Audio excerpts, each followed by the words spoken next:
Let's just watch this video, this patriarchy paradox. Patriarchy is a theory that says the differences between the sexes and their social roles are not the result of biology. Instead, they are socially constructed, and they have resulted in the pervasiveness of male domination in women's lives. So just understand the following framing in that statement, right? So he wants to present patriarchy explicitly in the following terms, right? That it's a concept that is just driven by kind of like blank slate ideology. So notice what what I assume is like a right winger. I'm sorry if Knowland is it. If he's a left winger, I would be happy, I guess. But to the extent that he has my ideas, though. He is starting from some turf that is objectively correct, right? We do know that modern feminism has a problem with the blank slate, right? In the sense that there is this kind of insistence that human beings are blank slate. Sex, not just gender, but sex itself, in many important ways, is a social construct. And that there is really no such thing, let's say, as a human nature, right? It is all kind of like informed and created by the environment. And that's a smart move from a propaganda perspective. Like, I wouldn't be surprised if Knowland gets really far on YouTube. I mean, after this video blew up in the last couple of weeks, and now has over 5,000 subs, and it's only going to accelerate from here. His production value is going to go up. So congratulations. But from a propaganda perspective, it's a good tactic, because this is something that modern feminists are on the defensive over, because they do deny the influence of biology on macro behavior and macro outcomes. They just do. When push comes to shove, they will deny it. I think so. I remember I had a professor once in college where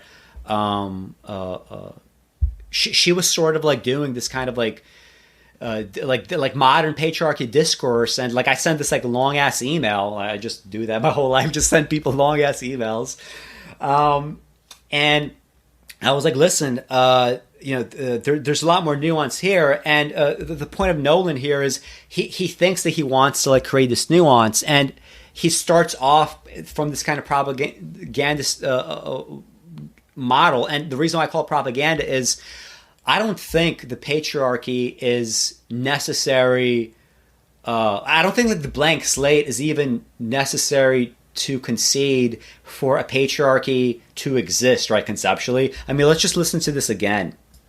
Patriarchy is a theory that says the differences between the sexes and their social roles are not the result of biology. Instead, they are socially constructed, and they have resulted in the pervasiveness of male domination in women's lives. I mean, you could just say both, right? You could say, this thing that we loosely call patriarchy, it's partly biologically determined, right? The mere fact that due to sexual dimorphism, males were physically more powerful. It just stands to reason that they would become the hunters, that they would be, the kind of societies wealth accumulators, and they would be just like women are objectified, for their sexuality, because especially if you're young and hot, the vagina is at a fucking premium. The penis is not at a premium. People don't give a fuck about your penis, right? But they give a fuck about vagina, right? It makes sense that if males are going to be physically more powerful, and what this means in terms of competition with other organisms, including other human beings, it makes sense that they have some kind of structure where, just in a purely physical sense, women would be below them, right? They would be controlled in some sense, right? Their sexuality would be objectified. They would become baby factories. And males, in exchange, they would take on all this additional risk, right? Which is That's the important part to remember, right? Males, they take on additional risk, right? In exchange for you know, like a high kind of like payoff gamble, essentially, right? But to just frame this as like pure like blank slate bullshit, I mean, no. You could say that yes, like biology had a lot to do with it, but also social norms reinforce it, because we know that to the extent that anything like a patriarchy existing and sexual dimorphism being reflected in society existing, society used to be way more, sexually differentiated than it is now. That's just true, right? In terms of like the number of sexual partners that men and women are allowed to have, like there's no fucking law about that, right? And women are having 10, 20, 30 or more sexual partners when before they wouldn't be able to have in some cases any before marriage.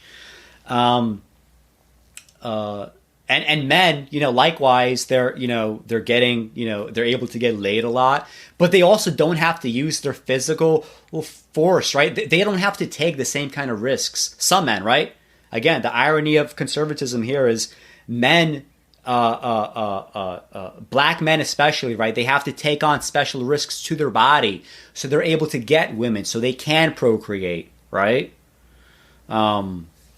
So women are undertaking fewer risks because they're able to control their pregnancies, their reproductive cycles.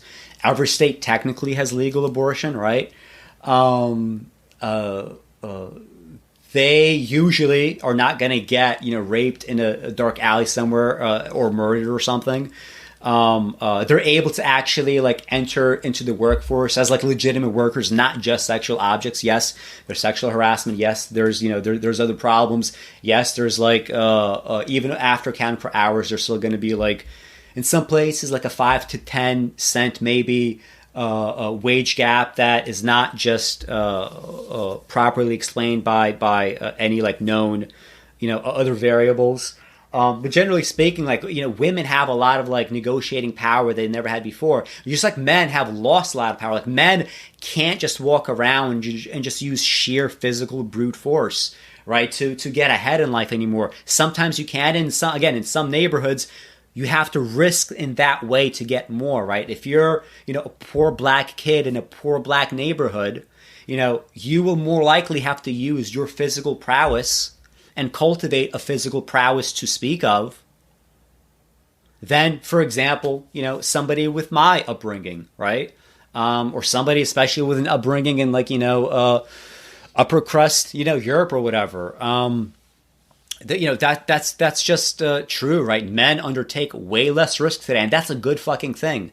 And women undertake less risk. So let's keep the patriarchy like in those terms, right? Like there's definitely social dynamism here, right? There is a social dynamic here. There are social variables, right? The fact that we're able to get to the point where we are today, where sexual dimorphism exists and sexual differentiation exists, but it's far less profound than it ever was. Right? We know that can't all be blank slate because we did not have some crazy fucking spurt of evolution that completely upended our blueprint for the last 250,000 years. That did not happen. We still have most of our, ancestral environment of like evolutionary adaptation, like whatever the term that they use now is called. It used to be ancestral environment, like whatever the ancestral environment was, we still mostly have that blueprint, but we're still so less sexually differentiated. That's a good thing, right? So we know that it's not all biological, and he's going to present biology as the deterministic factor, right? So already in the first 15 seconds, like, it's good propaganda, it's good framing, but it's not, It's not, I don't want to ascribe bad motives to him, but it's at best, it's not what he thinks it is. This idea of male domination has led the Good Lads initiative to claim that traditional ideas of masculinity need to be reimagined.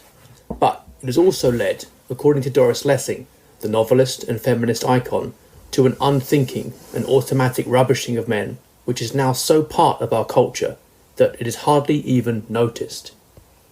And I agree with both those things, right? We need, first of all, a reevaluation of masculinity and femininity, because clearly what's happening, and what will continue happening, is we will become more like each other than not. We'll just have to be. Cooperation, multiplying, like Robert Wright's non-zero sumness. We're going to have to become more alike than not. More than ever. And we have been. And we are. So he presents that reimagining masculinity as a hypothetical, the Good Lads Initiative. But it's happening. It's been happening. But it's also, to his credit, he is correct when he suggests that it hasn't been properly discussed. Right? And also it's true that there is a rubbishing of men. Right? Men who are kind of like, mostly the victims of society. Right? Because it's the men that don't end up at the top, right? That's kind of what matters. I get it. The men at the top are fucking kings. The most powerful person in the world is going to be, the richest, most powerful, most whatever man, right? It's going to be a man. Women would be like right there as well, but all else being equal, being male gives you that in, right? It gives you the ability to become the conqueror in a way that women never have that, right? So again, the historical injustices that men and women face it's not that men face all the injustices and women face none, or women face none and men face all, or women face all and men, like whatever combination.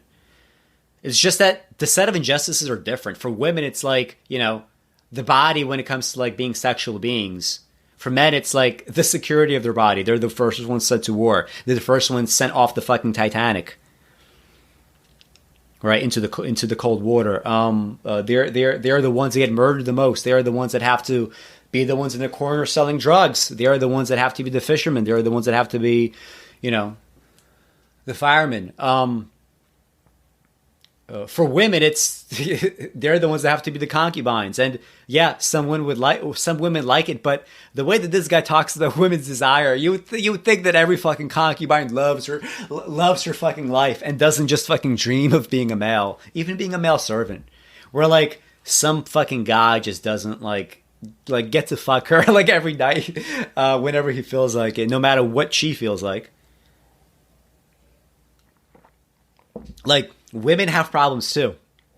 But in the modern world, men's unique set of problems, I'm sorry, they seem to outweigh what has, the trajectories of the last few decades. They're starting to outweigh women's problems, if not already outweighing them. Right? But let's not get carried away here, guys. Despite this rubbishing of men, however, the Marvel movies show that in popular culture, masculine archetypes such as Captain America, Thor and Iron Man, described by the philosopher Edward Fraser as a patriotic soldier, the son of a heavenly father come to earth, and a strutting capitalist alpha male, retain their appeal. But and also like for the people that don't know jack shit about art, is I don't know if he knows he has a bunch of poetry videos. Like, hopefully he knows something about art if he's uploading poetry videos. But when I see a statement like that, like, I just think, yeah, of course, like masculine archetypes are going to be the most popular when it comes to mass fucking entertainment. But the whole point of mass fucking entertainment is to simplify shit to its like most basic constituent parts, right? So I think the point that Knowland is trying to make here, or should be making here, rather, the point that he should be making here is, oh, look, how can you say that these, ideals of masculinity, these archetypes, blah, blah, blah, how can you say that they're not biological, that there's not something like fundamental about them if like they're just always with us and we can never escape them, right? That should be the point. But I think the suggestion is always kind of normative, like that there's something like innately positive about these ideals, which is where I would disagree with. Again, when I think of superhero movies, I think like, oh yeah, lowest common denominator fucking bullshit entertainment. Isn't there a fucking reason why like the great art of the world does not have fucking like just pure trite stereotypes unless it's trying to make a comment with the stereotype in some way, right? Which itself is kind of like, parallax against other elements in whatever it is that you're working on. This sort of makes a bit of his argument, but it doesn't do, it doesn't do, I think, everything that he wants it to do. People are watching surprisingly traditional masculine archetypes. Nobody wants to watch films about characters like this. Give it some fucking time. You think you think they won't shape your culture?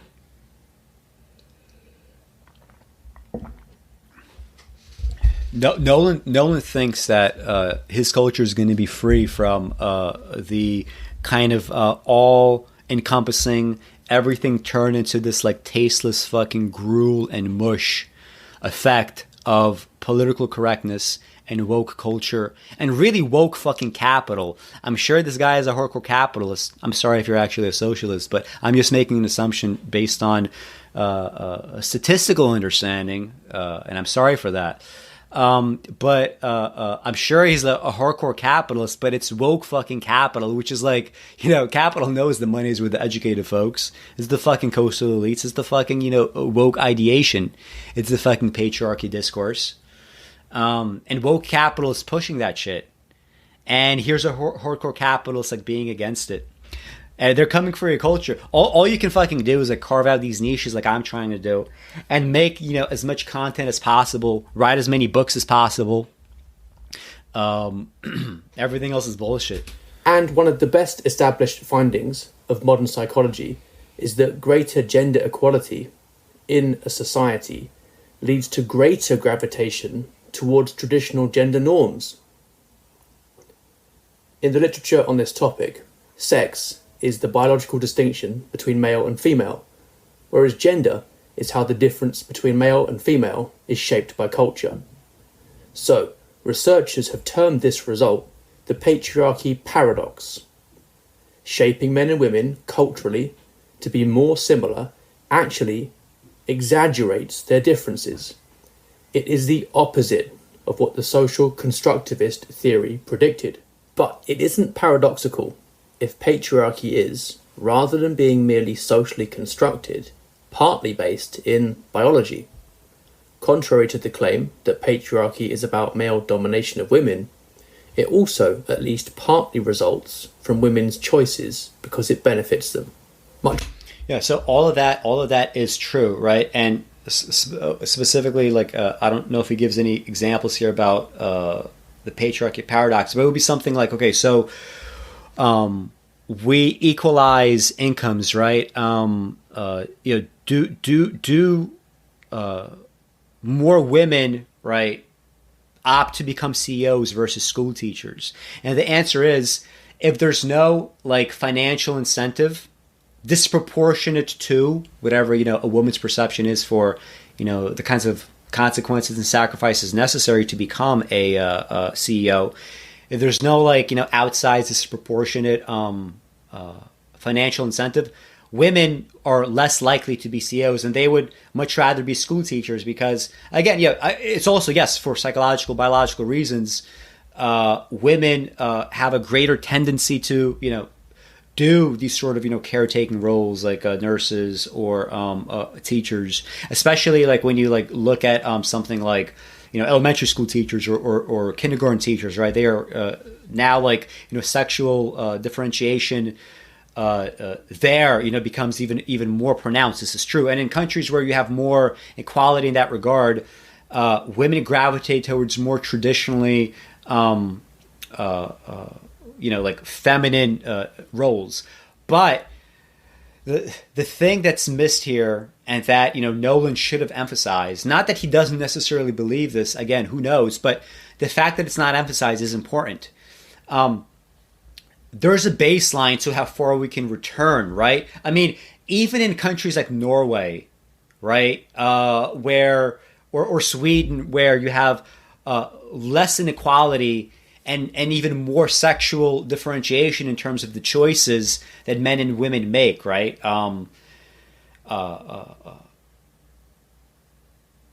What women are able to do in terms of the jobs they're able to get, in terms of the freedoms that they have in terms of like sexual freedom, reproductive freedom, that doesn't take a hit, right?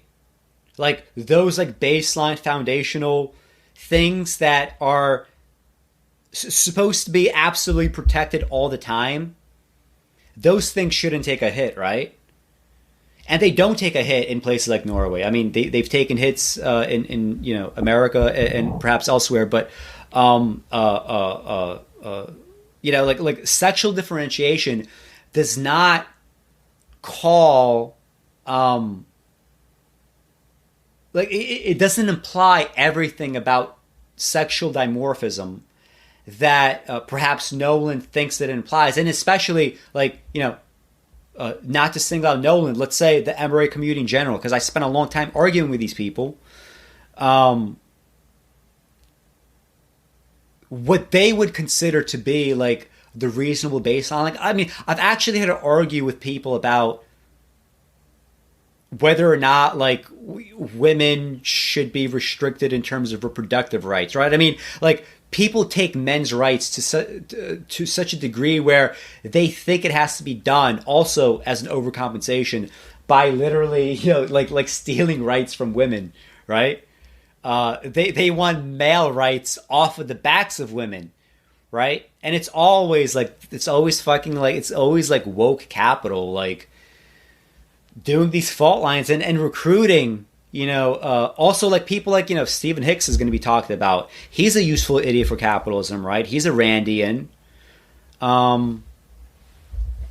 Sorry, maybe that's too harsh, but a part of him is a stupid idiot for capitalism. Much of what follows might bruise the feelings of some people. So here, from the philosopher Stephen Hicks, is a reminder of the elements of the traditional arguments for freedom of speech. Reason is essential for knowing reality. It's a function of the individual. We need the freedom to think, to criticise and to debate. And this is also of value not just to ourselves, but to other members of our society as well. Oh my goodness, guys. Can you just, I'm sorry, I don't want to take too long of this, but what the fuck? Like to present this patriarchy paradox, it's a 33 fucking, minute video. Literally, it's like, here's a photo of Stephen Hicks. Here's a paraphrase of Galileo and Locke. Here's a paraphrase of Locke especially. Here's a paraphrase of Galileo, Locke, and Mill, right? Just to show you what company I'm in, and I'm in the side of rightness and logic and truth, right? Here's the last quote, right? Because 3 wasn't fucking enough. Mill especially. I can't fit in any of the quotes, but I'm going to just talk about Stephen Hicks also, right? Imagine if I started my fucking video in Israel and Palestine, instead of like giving you like the objective facts, which is like the international law as written and agreed to, I instead give you a fucking like preamble from Galileo, Locke, Mill, and Stephen Hicks to let you know where I stand. I give you that fucking preamble. Society as well. In a cross-cultural study of manhood, David Gilmour, professor of anthropology, concluded that 3 moral injunctions seem to come repeatedly into focus. One must impregnate women, protect dependents from danger, and provision kith and kin. None of these 3 roles, procreate, protect, provide, is exclusively masculine, but the protector role is the least shared, making it the core of masculinity. It is the least shared because it is the one most firmly rooted in anatomy and physiology. That is undeniable, right? I mean, males overwhelmingly, right, through history and to today, right, the expectation is that they're the provider. You won't believe it, but this guy actually sort of argues for going on dates with women and being exclusively the one to pay for a first date. Like you sort of have to do that, which I mean, you could have that principle fine, I guess. But my question is like, as you're trying to like fight against this concept of patriarchy and like women as presently constituted, and feminism as presently constituted, who exactly are you attracting when like you insist on going on dates with girls where you exclusively have to be the first one to pay, or perhaps even most of the time the one to pay, and she's like chronically okay with that? Like, who are you attracting exactly? Right? This is like what Red Pill really gets me. The fucking like sorority type girls that they like just, it's like so obvious that they just went through college and they just never got to fuck sorority girls, and that's all they fucking think about. So all their strategy for like, how to gear your own value systems is geared towards the end goal of like fucking sorority girls, and they like, again, going back to this concept of like, okay, you're saying women have the responsibility to do XYZ, so you could do ABC. What do you have to do unilaterally? Always fucking mum about that, except for these like abstract fucking masculine values that they never seem to live out interpersonally, right? But this part is true, right? Males do provide, right? Like, just even if you don't want to be that guy that pays for the first date or whatever, like more often than not, like, you probably will be, if you want to be like genetically successful, right? And have lots of partners. Of course, in the modern world, and this is what, has to be acknowledged, that part of the procreation, that part of fulfilling your urges carries far fewer risks, right? Getting someone pregnant, STDs also, you do things appropriately, you have a lower risk. So the part of the providing, let's keep that in mind, right? Like, males have to do so much less to get laid now than they used to have to do, right? That's also a fact. Right, just like women, right? They are far less protective about things like no sex before marriage, even if on average they have fewer partners. Like like the fact is we're having a fucking singularity, right? We're not coming apart, right? Norway is not coming apart, right? Norway is not becoming like a purely like virginal society, even though like they probably are like sexually like less like open than America probably. Anyway, males provide historically, and to this day, this is true. Males obviously protect, right? Even just in basic things like who gets drafted. I mean, in most places that have a draft, women are not part of that draft. There's been a lawsuit in the United States in 2019, which is going to be eventually heard by the Supreme Court, about the draft being unconstitutional since it only includes men and not women.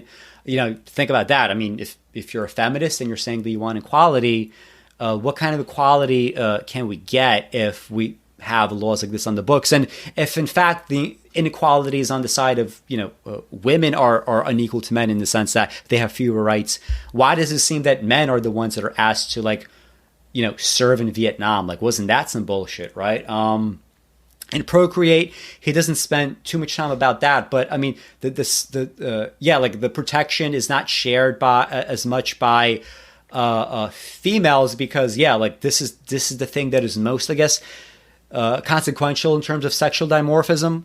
So I think his explanation there is right. But I mean, what about procreate? I mean, like, you could make the same. You could make the same set of arguments about procreation and how sexual dimorphism plays out or doesn't play out today, right? Because I mean, males still, in terms of procreation, they are overwhelmingly going to be the ones that make the first move, right? In a asking someone out on a date, asking for a number, like whatever, right? Like women sometimes would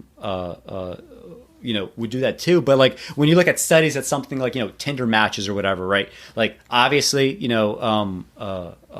males, just like in any like app, like even like even like I remember, like, I used to put up like Craigslist ads of like dating ads or whatever, almost always, right, like you had a much better response rate putting up ads versus like answering them, right? Because like Charles, I think Darwin wrote this, right? He said that no matter what species he looks at, right, it seems like the male is always doing the wooing, right, and the female sex is always being wooed, right? To the extent that this is like a male expenditure of energy and risk, like the risk maybe used to be greater. Now it's like, you could get turned down by someone, but in the modern world, you'll probably never see them again, right? Getting turned down 1,000 years ago, getting turned down 10,000 years ago, getting turned down 20,000 years ago in like your little fucking tribe, you have lost face in front of everybody. So again, I just want to emphasize as we're going through, oh my goodness, we went through 10% of this and I already went through an hour. So the way we're going, we'll be sitting here for 10 hours before we get through this. I got to get through this faster. But my point of saying all this is he is not presenting the fact that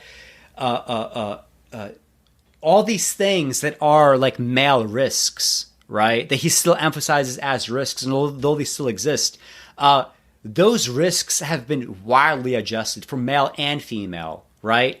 And there's both a male and female strategy to survival here. And it's converging. It's not diverging now. It's converging. Even if you choose different... If you're a woman and you don't want to be a fucking CEO because there's not much space, so you might as well be a teacher. That's not a fucking divergence, I think, that's worthy of, being up in arms about, or a divergence worthy of more kind of retrograde, like policy proposals, which ultimately, we usually get from MRA types. Not that Knowland necessarily believes it, but we eventually get to the point where, why is abortion legal? Why don't I get to say whether or not you get to have an abortion? And that's not a legitimate place to be ever for any reason. Anatomy and physiology. Even in lion prides, this is very clear. Although lionesses do 90% of the providing, the males are responsible for protecting the pride.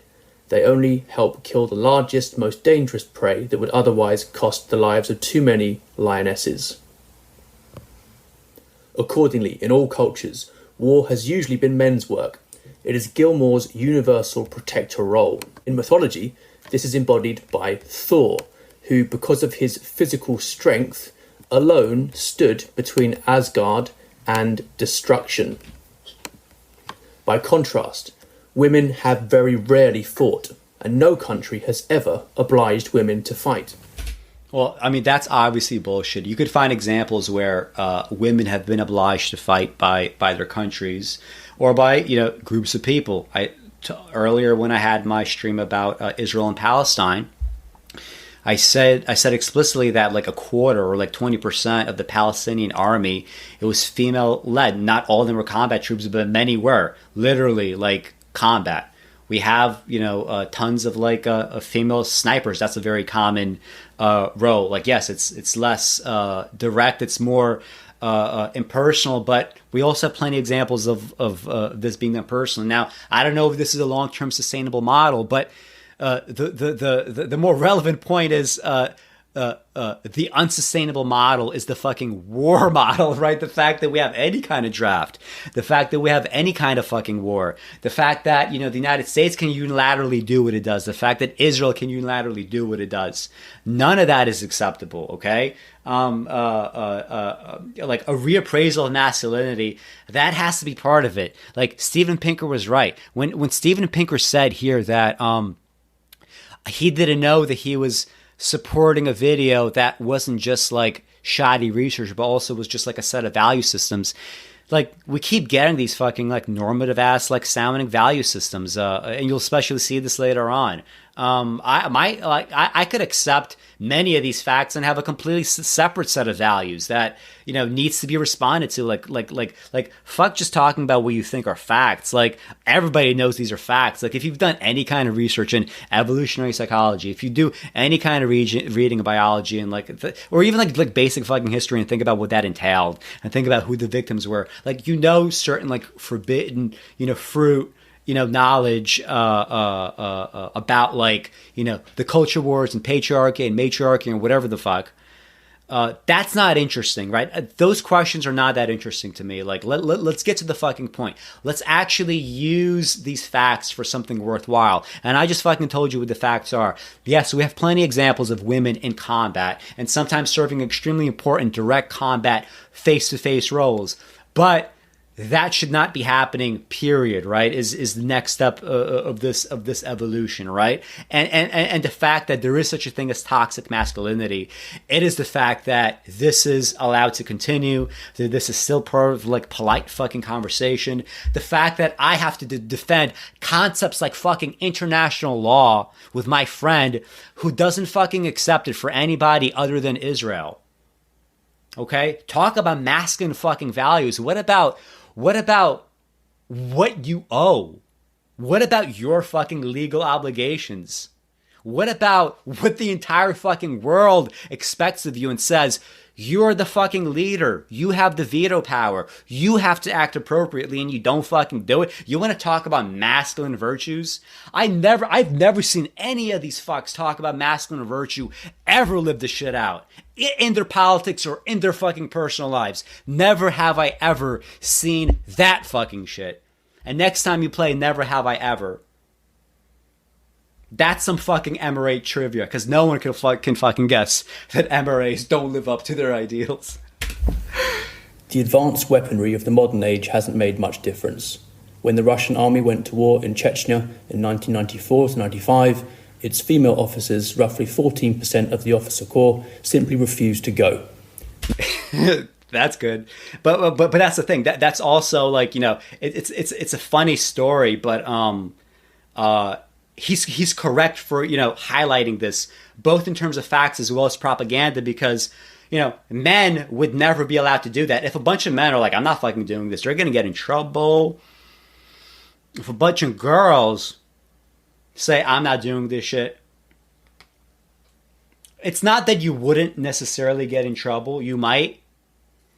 But the trouble, like you'll get into trouble, but like the reflection will be like, the males involved in beating out justice, they're probably going to be like, fuck, like we fucked up somewhere. Even if we punish these girls, we have to like do something where we're not put in this position anymore, where we have to punish women publicly, right? Because, like in terms of like if men are expendable and women are not for biological reasons, meaning like, you could have like 3 men, and 100 women, and have a much bigger kind of human colony than 100 men and 1 woman, right? Like all of that, all of that is, anyway. Let's just keep going. Knowing the outcry that would follow, the army did not force them to. Female Israeli soldiers, despite mandatory military service, do not join frontline combat infantry brigades. The equipment is often heavy, making it hard for women to carry around, and sometimes it goes wrong. Michael Fitzmaurice, on the right there, served for the US in Vietnam. A grenade hit the tank he was in with his fellow soldiers. He had to get 2 of them wounded out of the tank, and then another grenade broke his rifle. He killed an enemy soldier with his bare hands, took his rifle, and then managed to escape. Yeah, and most women in militaries, they're not in these kinds of like direct, infantry-esque combat roles. Sometimes they are, this is true. And sometimes, they've been like, examples of like exceptional soldiers, but usually that doesn't happen. And again, if you're one of these like, shit libs that denies human nature, can you really think of a situation where like you could like socially engineer like a nation of women that is like just like so fucking like willing to go to war on the front lines? Like, the fact is, women don't have fucking erections for this kind of thing, right? And men do, because it is far more consequential for men in their, inter-party competition than it is for women, because ultimately women get the spoils anyway, don't they? War has usually been men's work because men, as a result of natural sex differences that aren't socially constructed, are physically adapted to fighting. Recognising that gender roles will be less fluid if sex differences are natural, some feminist theorists, such as Judith Butler, have argued that not only gender but sex itself is socially constructed, claiming that intersex people, or people with only an X chromosome or XXY chromosomes, show sex isn't binary or natural. The biologist Emma Hilton, however, has described the idea that sex is a social construct as false at every conceivable scale of resolution. Sex isn't defined by chromosomes. In all species, even those with different or no chromosomes, females produce large gametes, reproductive cells, and males produce small ones. There is no third, intermediate gamete size. Intersex people are not exceptions. And the philosopher David Byrne has pointed out that there would have been sexes in plants and animals, even if there were no human societies, and therefore nothing socially constructed at all. Some philosophers pointed out that logically, considerations that support transgenderism would also support, for example, trans-speciesism, but we all recognise that there are limits to what we can identify as. Species, for example, aren't social constructs. People who identify as lizards aren't actually lizards. Similarly, if you're biologically male but identify as female, Hilton says, you still have small gametes. This is true, but let's not miss the actual point with something like, if you're going to be a biological determinist, as in many ways, even if it's an unfair characterization, like the fact is in many ways, Knowland is making it seem as if these are his beliefs. Like, if you're going to be a biological determinist here, you're going to have to face the fact that if you're a male and you think you're a female, or if you're a female and you think you're a male, that thing called I think I am, right? That is so dependent upon, what's going on in your brain, obviously. And your brain is so dependent upon things like, your hormonal environment, your just prenatal environment more broadly. You could imagine like any fucking variable kind of going haywire and essentially like causing a person to be trans, right? In the same way that maybe someone like partly is a little bit caused to be gay. Maybe there's like some environmental factors, whatever. It doesn't really matter. But there's clearly some kind of biological component to being trans, right?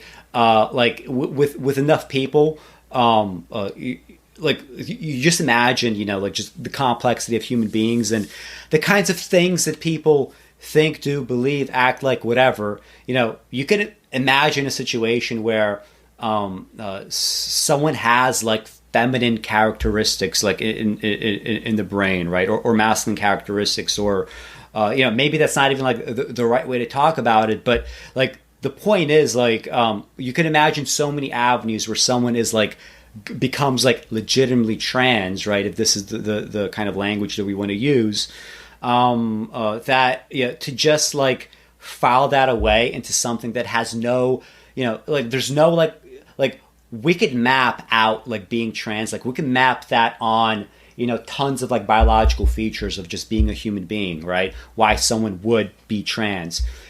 There are not many, features of being a human being and our like general psychological profiles that would map very well to something like thinking that you're, a dragon from, 1500 years ago, or like whatever the fuck, like most extreme example that you can think of, right? And it gets like very extreme and specific, right? And yes, there are people that say and believe these things. It doesn't matter.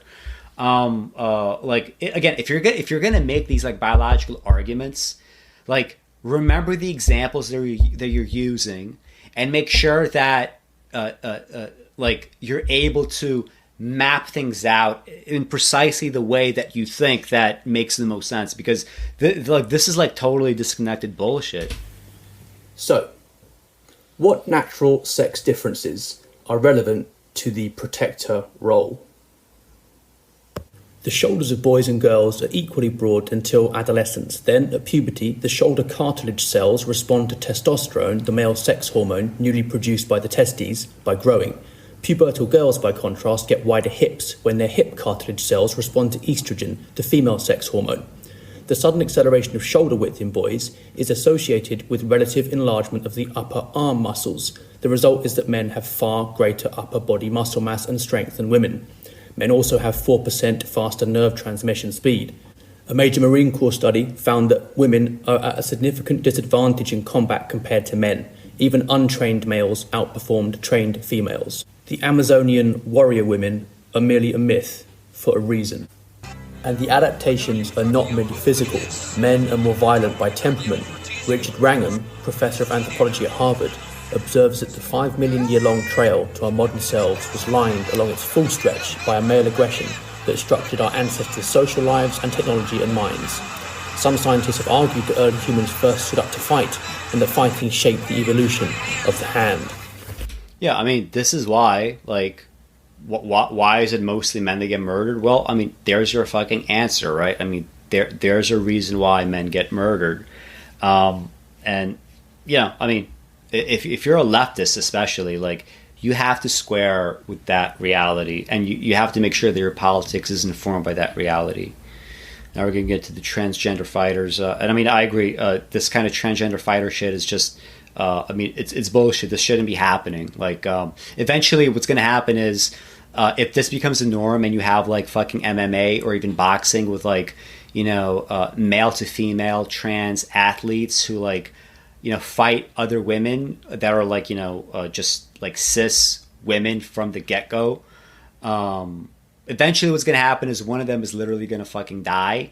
And because, like what we said about patriarchy, it's going to be a woman dying. Of course, we had males dying in boxing. Nobody really gave a fuck. The second that a fucking woman dies here, in this kind of situation, this shit's going to get banned. But aren't some women strong? And don't some women also fight? Yes, but look at what Tamika Brents said after her skull was fractured by the transgender MMA fighter Fallon Fox.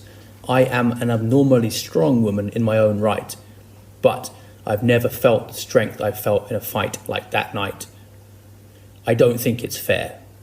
If it's not fair to put men in the ring with women for sports, it's not fair to pit men against women on the battlefield either. War has also usually been men's work because they can afford to treat their lives more cheaply. From a biological point of view, the female role is primary. A population can survive the loss of men more easily than that of women. In 2008, ecologists Rebecca Sear and Ruth Mace published a paper called Who Keeps Children Alive? Across 28 cultures, the answer was that mainly mothers do. A mother's death was more likely to lead to a child's death, especially among nursing infants.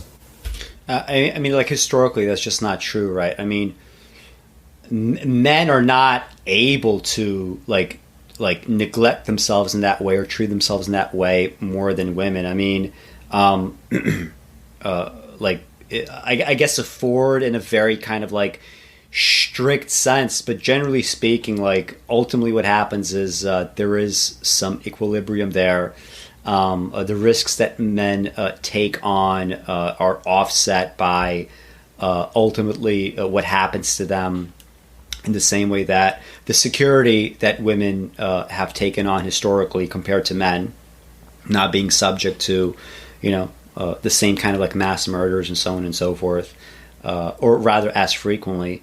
What women give up is like all fucking agency, right? In most respects, right? It's true that there's like some agency in some limited ways, especially if you're already, you know, born as a powerful woman or become a very powerful woman. But generally speaking, your agency is even less than that of males, right? And like the average male centuries ago has very little agency to begin with.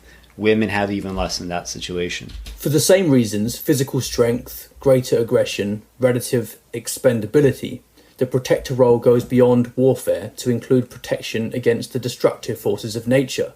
In Charlotte Perkins Gilman's 1915 utopian novel Herland, in which all the men are killed by a volcanic eruption and the women discover a miraculous procedure for stimulating virgin birth, wild beasts are conveniently absent.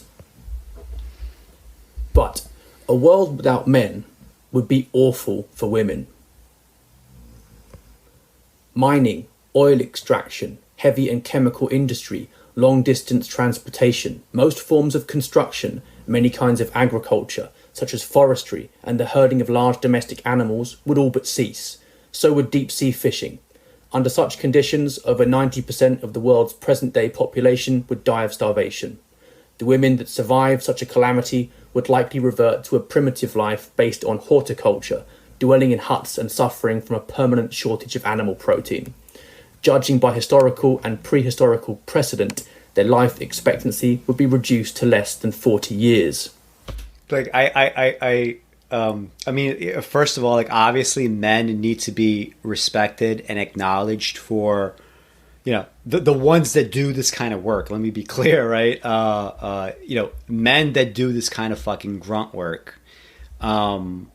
This is the fucking soul of the earth. This is, like, you like, so much risk is undertaken for so little gain. How much are you actually getting being a fucking, like, cross-country trucker? How much are you getting being a lumberjack? How much are you getting being a fisherman that, you know, follows, like, you know, 3 to 6 to, like, you know, 12-month boating expeditions? You're getting something, but generally speaking, you're not getting shit.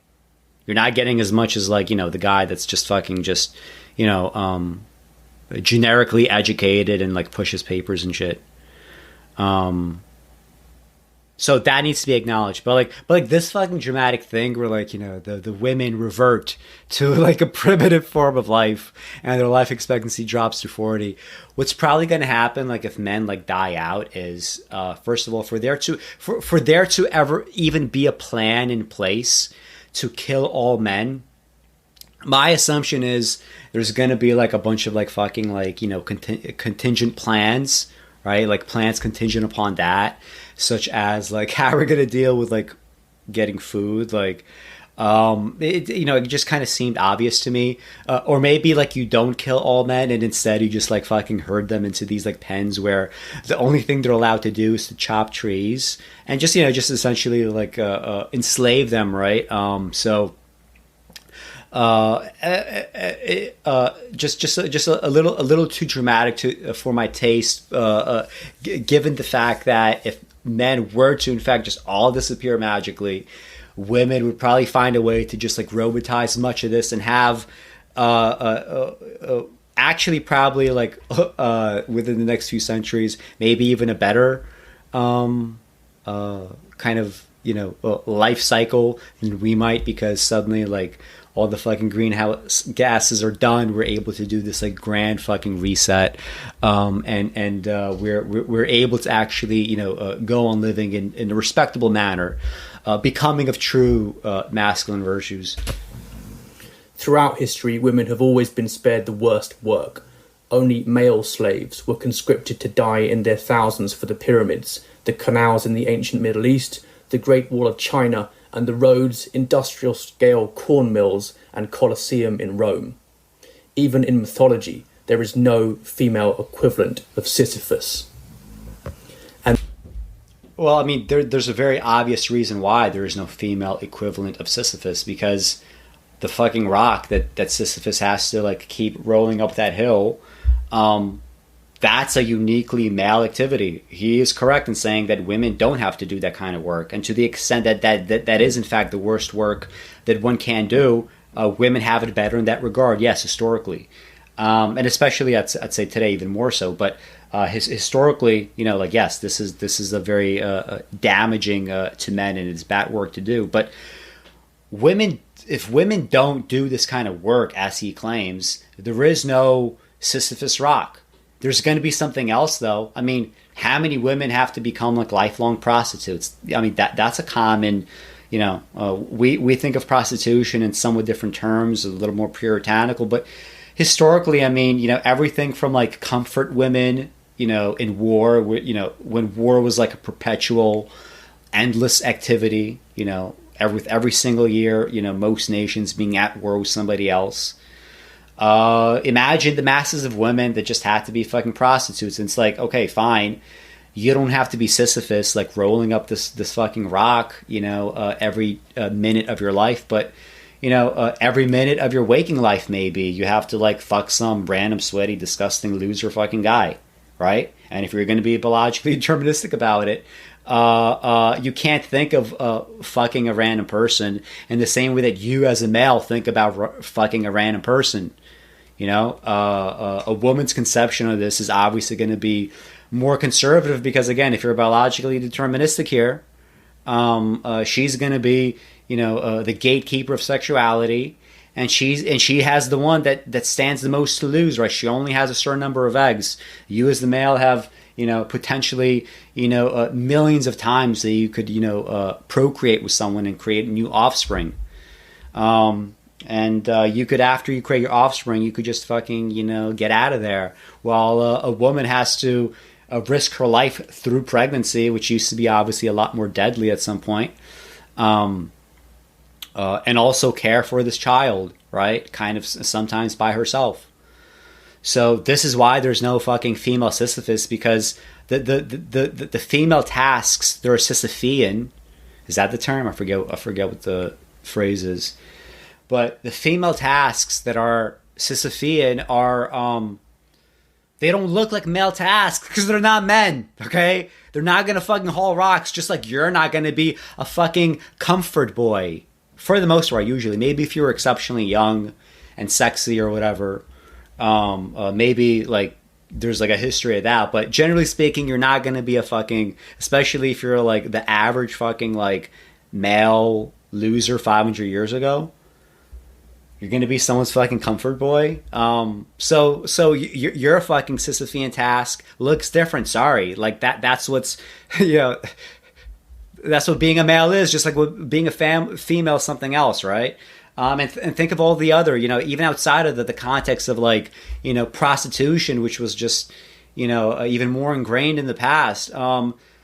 Just the generic act of like just marriage and knowing that, you're going to marry someone who is a male, and a male is going to be, a lot more sexualized than the average woman in terms of like, sex drive. At least like, when it comes to like modern studies, who knows what the confounding variables are. But anyway, you're going to have to like, as a wife, like, okay, you're secure and you're protected. But like in most of these cases, especially like before the advent of like this concept of like domestic violence, back then there was no domestic violence. It was like you get married and, you fuck your husband, or you get, the shit, beat out of you sometimes. Like I'm sure that happened a lot. So again, like, and like, but men don't ever think in those terms. Like men can only imagine like the worst of the worst in the same way that they imagine it, feeling it and experiencing it themselves through the filter of being a male. Just like women, right? When they kind of like privilege their own positions and sort of, have this expectation of being perhaps treated a certain way, perhaps you have an above average number of women who, do expect like to, on the first date, be paid for, especially in places that are like non-Western and like, you have like women that are like even more kind of, sexually differentiated by their, kind of attraction, right? Where they overwhelmingly go for, like an educated Africa, for example, like, as an educated, male in like Nairobi, for example, you will be overwhelmingly, preferred by the media, right? To the extent that I, looked into this. This is what I was able to get from it, and all the studies sort of show this in very kind of like more profound ways than even in the West. So, but as a woman, like the way that you filter these things is different, and I'm all for a lot of these like MRA readings of life, because like that's the thing that's being more neglected now, right? Like the male is neglected. Male problems, which are like the default problems of society, male sexual problems, male problems when it comes to violence, suicide, homelessness, all of that, shorter lifespan, murder, But when you talk about these things, you have to like always remember what is the other filter? How does the other filter process this information? And if you're going to be a biological determinist, how will you apply your biological calculations in situations like, okay, in the modern world, males are, they now are able to undertake far fewer risks and still get way more rewards than they used to get, right? And same with women. How do you negotiate that difference? How does that confound your analysis? Because it should. It confounds mine. And men invented well over 90% of the inventions that have improved women's life expectancy and quality of life. And if it was the opposite, right? If it was the fucking women that were in charge, then the women would have been the ones that invented all of that. Who gives a shit? Like, you don't get fucking credit for what your ancestors did. Like, we're talking about masculine virtues, okay? I thought that was the point of Knowland's video. If we're talking about masculine virtues, what have you done for me lately? Or for the world, for that matter? Because I don't give a fuck what men did 90% of. Fuck all. Like, what did you do? You have nothing to do with that shit. Right? But we're talking about making prescriptions today, right? For men and for women, and you want women to do everything. I want women to do much more than they've been doing, I'll tell you that. But I don't want women to do everything. I want to do some shit too. Don't you want to do some shit? Aren't you a man? Hey, you said that being a man means something, right? You're talking about that, like, being a man, it gets so neglected, but being a man has a specific set of definitions, and we got to respect them. Okay. Are you a fucking man? Do you want to do shit? I want to do shit. I want to get myself better. I want to negotiate. I want to give up emotional space, but also get a lot of power. I want to do every combination thereof, don't you? But that means doing things very differently than what you've been doing.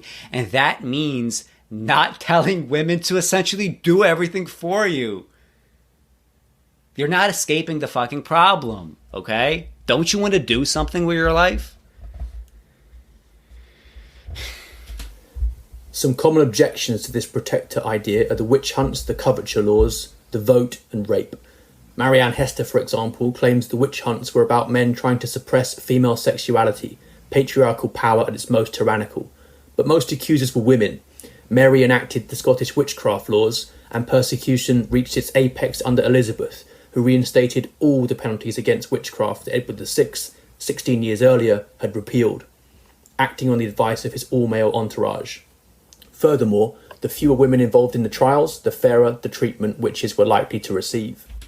Yeah, all of that is true. And I think it's very underplayed what this, like, interpersonal aggression between women, what it looks like. It's so vicious, right? This is why all those stereotypes are true, though, right? I mean, it's vicious. The kinds of things that women do and say to each other are things that men, generally, except the most sociopathic men, would ever do to women, right? Whereas, like, women who aren't even like all that sociopathic, something about women brings out the worst in women. Just like, so much of the worst and, like, of being a man, it's also brought out by other men. It's also brought out by other women. But I think for women especially, this is like a special set of fucking problems that is just not honestly treated, because it's much more fashionable to blame women's issues on what men do to them, which is both understandable but also wrong. The coverture laws are claimed to show patriarchal oppression of women because they prevented women from owning property. But the married couple was regarded as one legal entity. The husband assumed responsibility for his wife's debts, including her premarital ones. He could even be imprisoned on her behalf, while she was immune to prosecution. But in most cases, that didn't happen. In most cases, there were not these kinds of, overwhelming female, like, debts that were taken on, mostly because those that were able to even get married in the first place usually would not be in that kind of position. And the fact is, the male in that situation he has veto power over, pretty much every decision. I mean, like, do you not fucking understand? Like, imagine you as a guy living with like some woman, and she makes all the fucking financial decisions. She gets to say where you go, how often you go there, what you spend your money on, what you do. Most men would be like, what the fuck? That sounds crazy. But I mean, like, imagine that veto power times like 10. And that, that was the norm for, most women in most parts of, the West for, at least a few thousand years. Yes, some places have more, sexual differentiation in that regard. Some places have less. Fine. But just generally speaking, I mean, like you're getting tons of security. Yes, to the extent that first of all, to the extent that the male is able to provide that security, which it's an open question, right? It's not always true. The male is not always able long term to provide for you, especially like in the past, right? Where like there was no such thing as job security. We don't even have fucking job security now. What do you think was going on with the average worker centuries ago? So there's that. There's and there's the fact that, I mean, like, again, like the problem with this presentation so far is, and he's saying like, oh, this is just meant to be a polemic. I don't have to show both sides. But I mean, it's fucking important to say at this point that, women have this power, right? They have this like personal security, right? They have to expend less energy in many ways. But you do have to add the fact that this is, to most people, especially most men, especially you, Knowland, who's doing the video, this would be an absolutely fucking egregious infringement on your personal autonomy and what you want for yourself. There's no way that if you're offered the chance to be a woman, like married to some random guy right now, you'd fucking take that, right? Like most men wouldn't. Because they know they would be giving up some personal autonomy that as men, they don't have to fucking give up. Yes, you as a man, you could completely ruin yourself. You could get into conflict. If you live in the wrong neighborhood, you could easily get killed. You could take the wrong gambles in life thinking they're going to be a payoff, but instead they kill you. All that is true, but like you have like so much freedom here and so much movement here to like live and die on your own fucking terms, even if you get destroyed for it.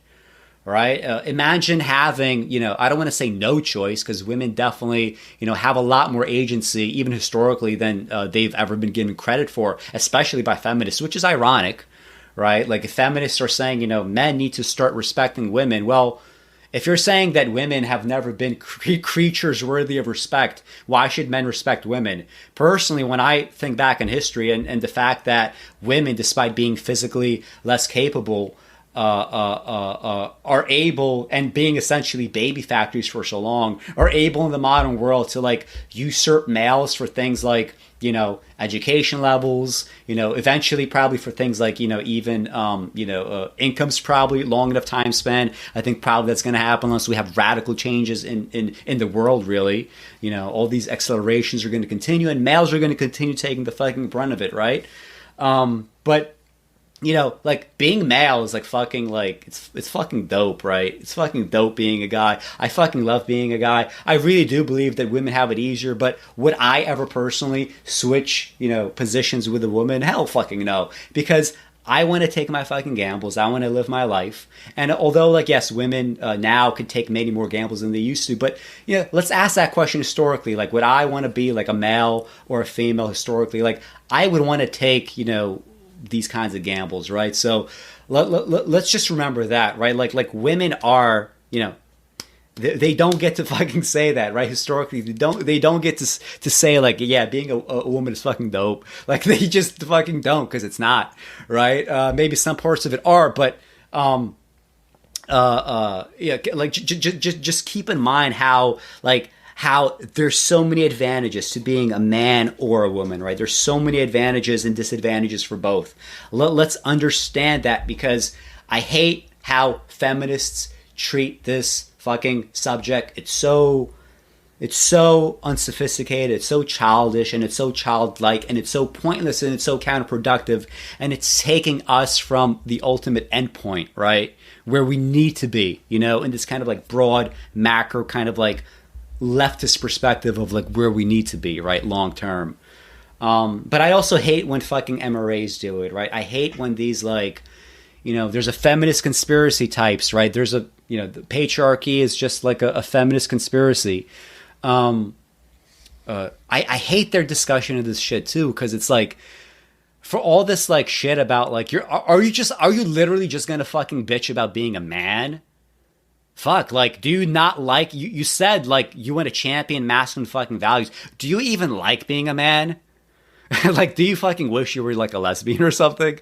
Because you sound like maybe I shouldn't say that you sound like a fucking lesbian. I don't mean that, sorry, you just slipped out. Regarding the vote, women have always had it at the local level in both parish and manor, and only 4% of the male population had...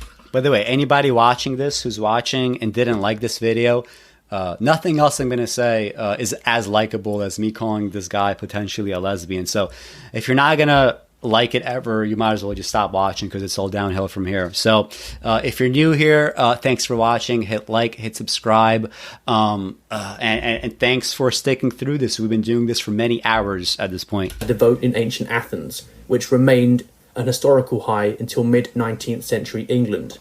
Even as the year 1918 began, it was still the case that well under 50% of adult men had a usable national vote. Unlike women, all these men shouldered some form of taxation without representation, and they could also be conscripted to bear arms. Lastly, rape is not a unique claim for male oppression of women, because male-on-male rape in jails dwarfs male-on-female rape outside them. Not only did the most common objections to the idea that women are protected fail, but numerous recent studies provide strong evidence for it. Carey Mullis, Chemistry Nobel Prize laureate, said it doesn't take a lot of education to check things out. All it takes is access to resources and a feeling that people might be trying to put something over on you. So I did some truth sleuthing and managed to uncover the following. I don't want to listen to his like fucking Pink Panther bullshit. But yeah, like all of this is true, right? So the findings, she's showing some studies. So first, people prefer to spare the lives of females over the lives of males. Yes, and I would be surprised if that is not like a cultural fucking universal, with the exception, of course, of like things like infanticide, right? So again, you always have these fucking like, you gotta have some stipulations. Yes, people prefer to spare the lives of females over the lives of males once they're actually born. But, in places where we used to not have abortion in the past, right? No sophisticated abortions. There's been plenty of places historically, right? Where if you're born and you're born a female, right, as opposed to a male, you would just be, left out to exposure, they called it, right? So you basically just die, right? And, this kind of like, practice, like endured in China for a long time, right? So, I mean, is that like, it's, I would agree it's less of an injustice in the sense that, at that point you don't have like memories, relationships, all that. So it's like your life then is worth a little less even to you, right? And probably to society. But, there's always like, there's always like, there's always something to this, right? So like, how else might this preference play out, right? But yeah, generally speaking, in the modern world where we don't have to deal with things like infanticide, in a situation, like in a fucking situation where like people are in danger and someone has a choice to save your life as the male versus a woman's life, you're probably gonna fucking die, right? That's just true, right? That's just true. And long term, right? Long term, we don't want that to be the case. Long term, we want full equality to the extent that we remain distinctly male or female, which, I don't know if that's necessarily going to be the case, like, maybe centuries from now. Who knows how people will be reproducing? Who knows what people will be? But to the extent that we're distinctly male and female, we don't want some sort of massive fucking differential in terms of, whose life gets saved, right? Second study, people are less willing to harm females than males. Yeah, I mean, this is why it's all the fucking classic stereotypes. They're true. They're borne out by studies. And I think most of these would be cultural universals. Women's aggression is perceived as more acceptable than men's aggression. Of course, one like famous example in the UK a few years ago, like some guy showed up to a talk show where he was describing being in an abusive relationship with a woman. And he described being basically like pushed out into the balcony or whatever. And he either got like pushed out or he jumped out out of fear of being hurt by her. And people just started laughing, right? And the host is like, well, why are you guys laughing? Like if a woman would have said this, you would have been horrified that this like domestic abuser was doing that to a lady. But to a guy, like, yeah, you are more willing, you're more liable to be laughed at. Oftentimes if like, there's a domestic violence dispute and it's actually the woman that causes the dispute and there's like a sizable chunk. Yeah, I don't know. I don't know if the rate is as high. Like MRAs say that the rate is something like, as many women commit domestic violence as men. Maybe that's true. Maybe that's not. My guess is probably not, simply because, we've already established that males are the ones that are more physically aggressive. So I think just with that understanding, females have less of a need and desire to go out and rape you. Although, yes, males do get raped by women, right? It's just going to be less of a social problem than the rape of women, right? How do I get on this? Yeah, so because men are more aggressive in that sense, right? So. So in these kinds of disputes, right, when cops arrive and let's say it's like a woman that started a dispute and she was the one that actually got physically violent, very often it's the male that's going to get arrested regardless, right? And the woman is able to like sort of, act like, she's the victim, right? And more easily pull it off than a male acting like a victim because, again, a male is more physically powerful. The question is, does he have the temperament to actually, physically like fight a spouse or whatever? I mean, who knows? So we have that kind of difference. Women are punished less than men for the same crime. Yes, this is true. His citation is from 1994, but there's like tons of stuff like more recent. I think like in some cases it's like up to like 50% difference, right? Like women are punished. They're given like 50% more lenient sentences in terms of time as well as, well, I guess like in America at this point, it's mostly going to be time, right? Or even like fines, though. Like I think I've seen a couple studies when it comes to like smaller things like that. Men, like to the extent that, again, like, and this is the crazy part. If you're a conservative, right, and you believe this patriarchy paradox stuff, right, and you want to frame these issues in this way, and you want to talk about feminism in this light, fine.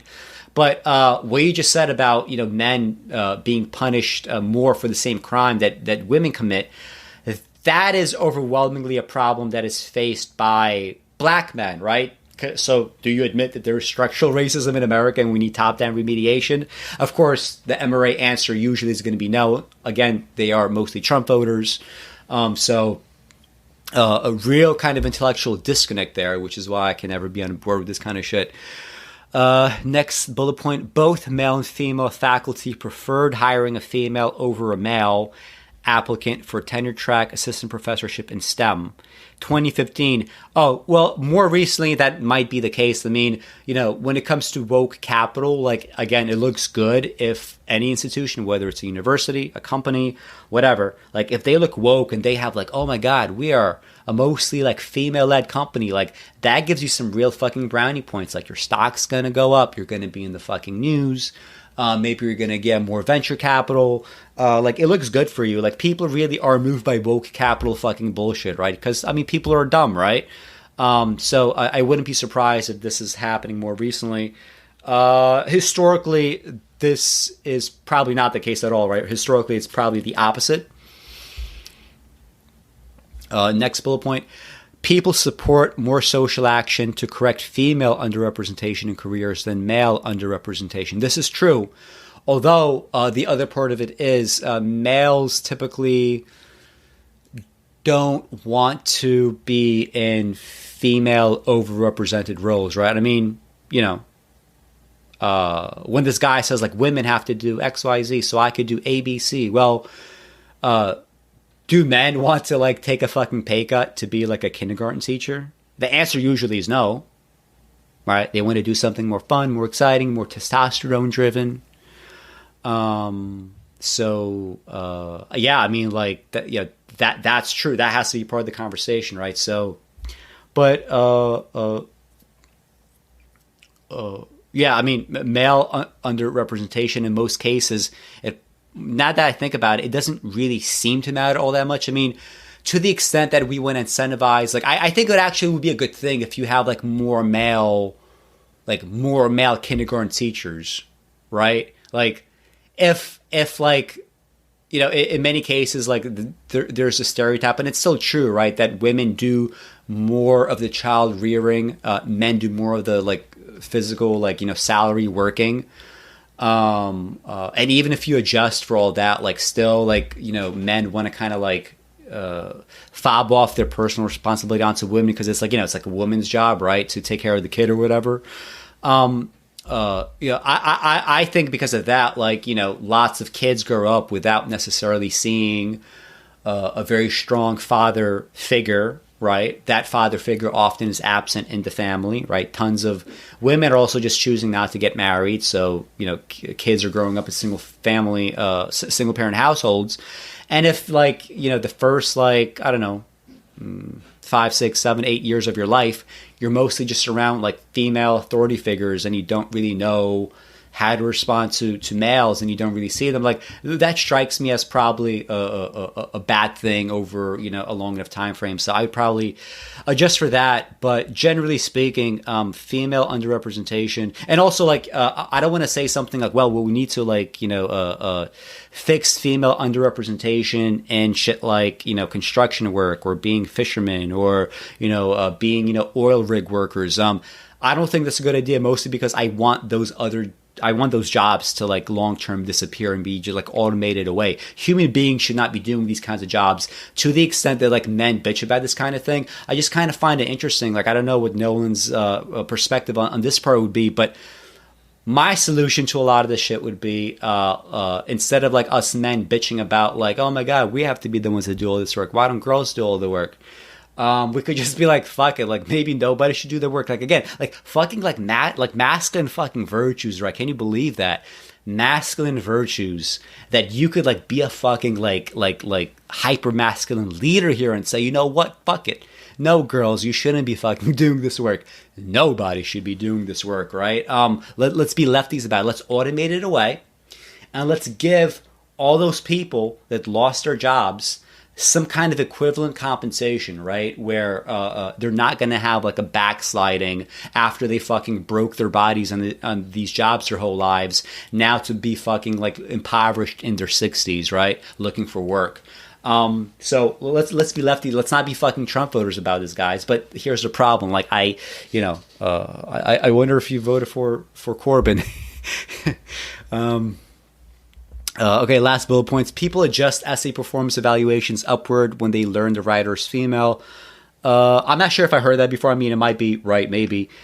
Women receive more help than men, of course, right? Because again, men are more expendable. So any kind of help, right? If help is some sort of external resource that is costly for the helper or the society that is helping, the government that is helping, they're more liable to give that help to whatever sex is like less expendable. And again, males are expendable.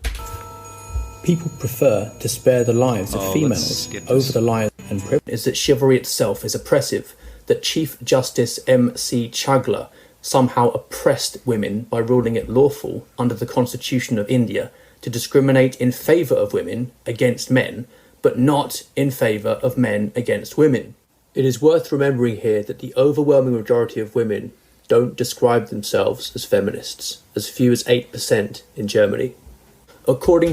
And just on that, even if this is true, right? Even if most women don't consider themselves feminists, like, first of all, I mean, that word has a ton of baggage. I mean, like, I think probably most feminists would say, no, Alex is clearly not a feminist. Look at all the fucking shit that he said in this stream. But personally, I would consider myself a feminist. Who knows, depending on how these fucking axes and woke culture fall, where I would technically be. But, who knows how other people are kind of affected by this discourse. We know that this thing, like, if most women say, no, I'm not a feminist, I mean, whatever that says, we know that it doesn't say that we should return to some sort of pre-right to vote baseline, right? Or some sort of like, modern, women's rights baseline, like even in places where, let's say in Germany, where like only 8% of women, say that. How many women would say, actually, we should have full and total fucking control over our bodies and our reproductive cycles, and whether or not we, choose to pass on our genetic material, whether or not we can get abortions at will. I think Germany's abortion laws, from last I read, are surprisingly harsh, right? I wasn't expecting them to be even maybe even a little bit more conservative than America's. Maybe I'm totally wrong here, but there are a couple of like European countries that surprised me in that regard.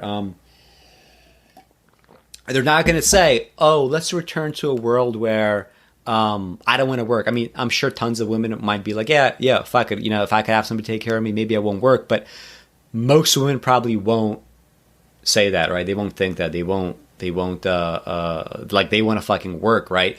And many of them won't want to have kids. Like you could say like, oh, it's a bad thing, they're going to come to regret it. Like whatever fucking position you want to take. I mean, who cares? The fact is, like, there are plenty of women that just want to like sublimate, their like reproductive cycles into like a career, just like men, right? Like lots of men, might not want to have kids for the same reason. And there's a reason why this happens, especially when people get more educated and wealthy, right? Why Europe, for example, has declining birth rates in the native-born population, and it's all the fucking immigrants that, on the one hand, are hated, but are probably going to be the ones that actually like save Europe from its own fucking like demographic collapse. So like fucking take them in. Like you got to be more fucking dynamic. I was looking at the fucking European stock market. That shit is shit historically compared to the S&P, right? Maybe you want to fucking fix that with some immigrants, right? Because that's what we have, right? And we're fucking dynamic for it.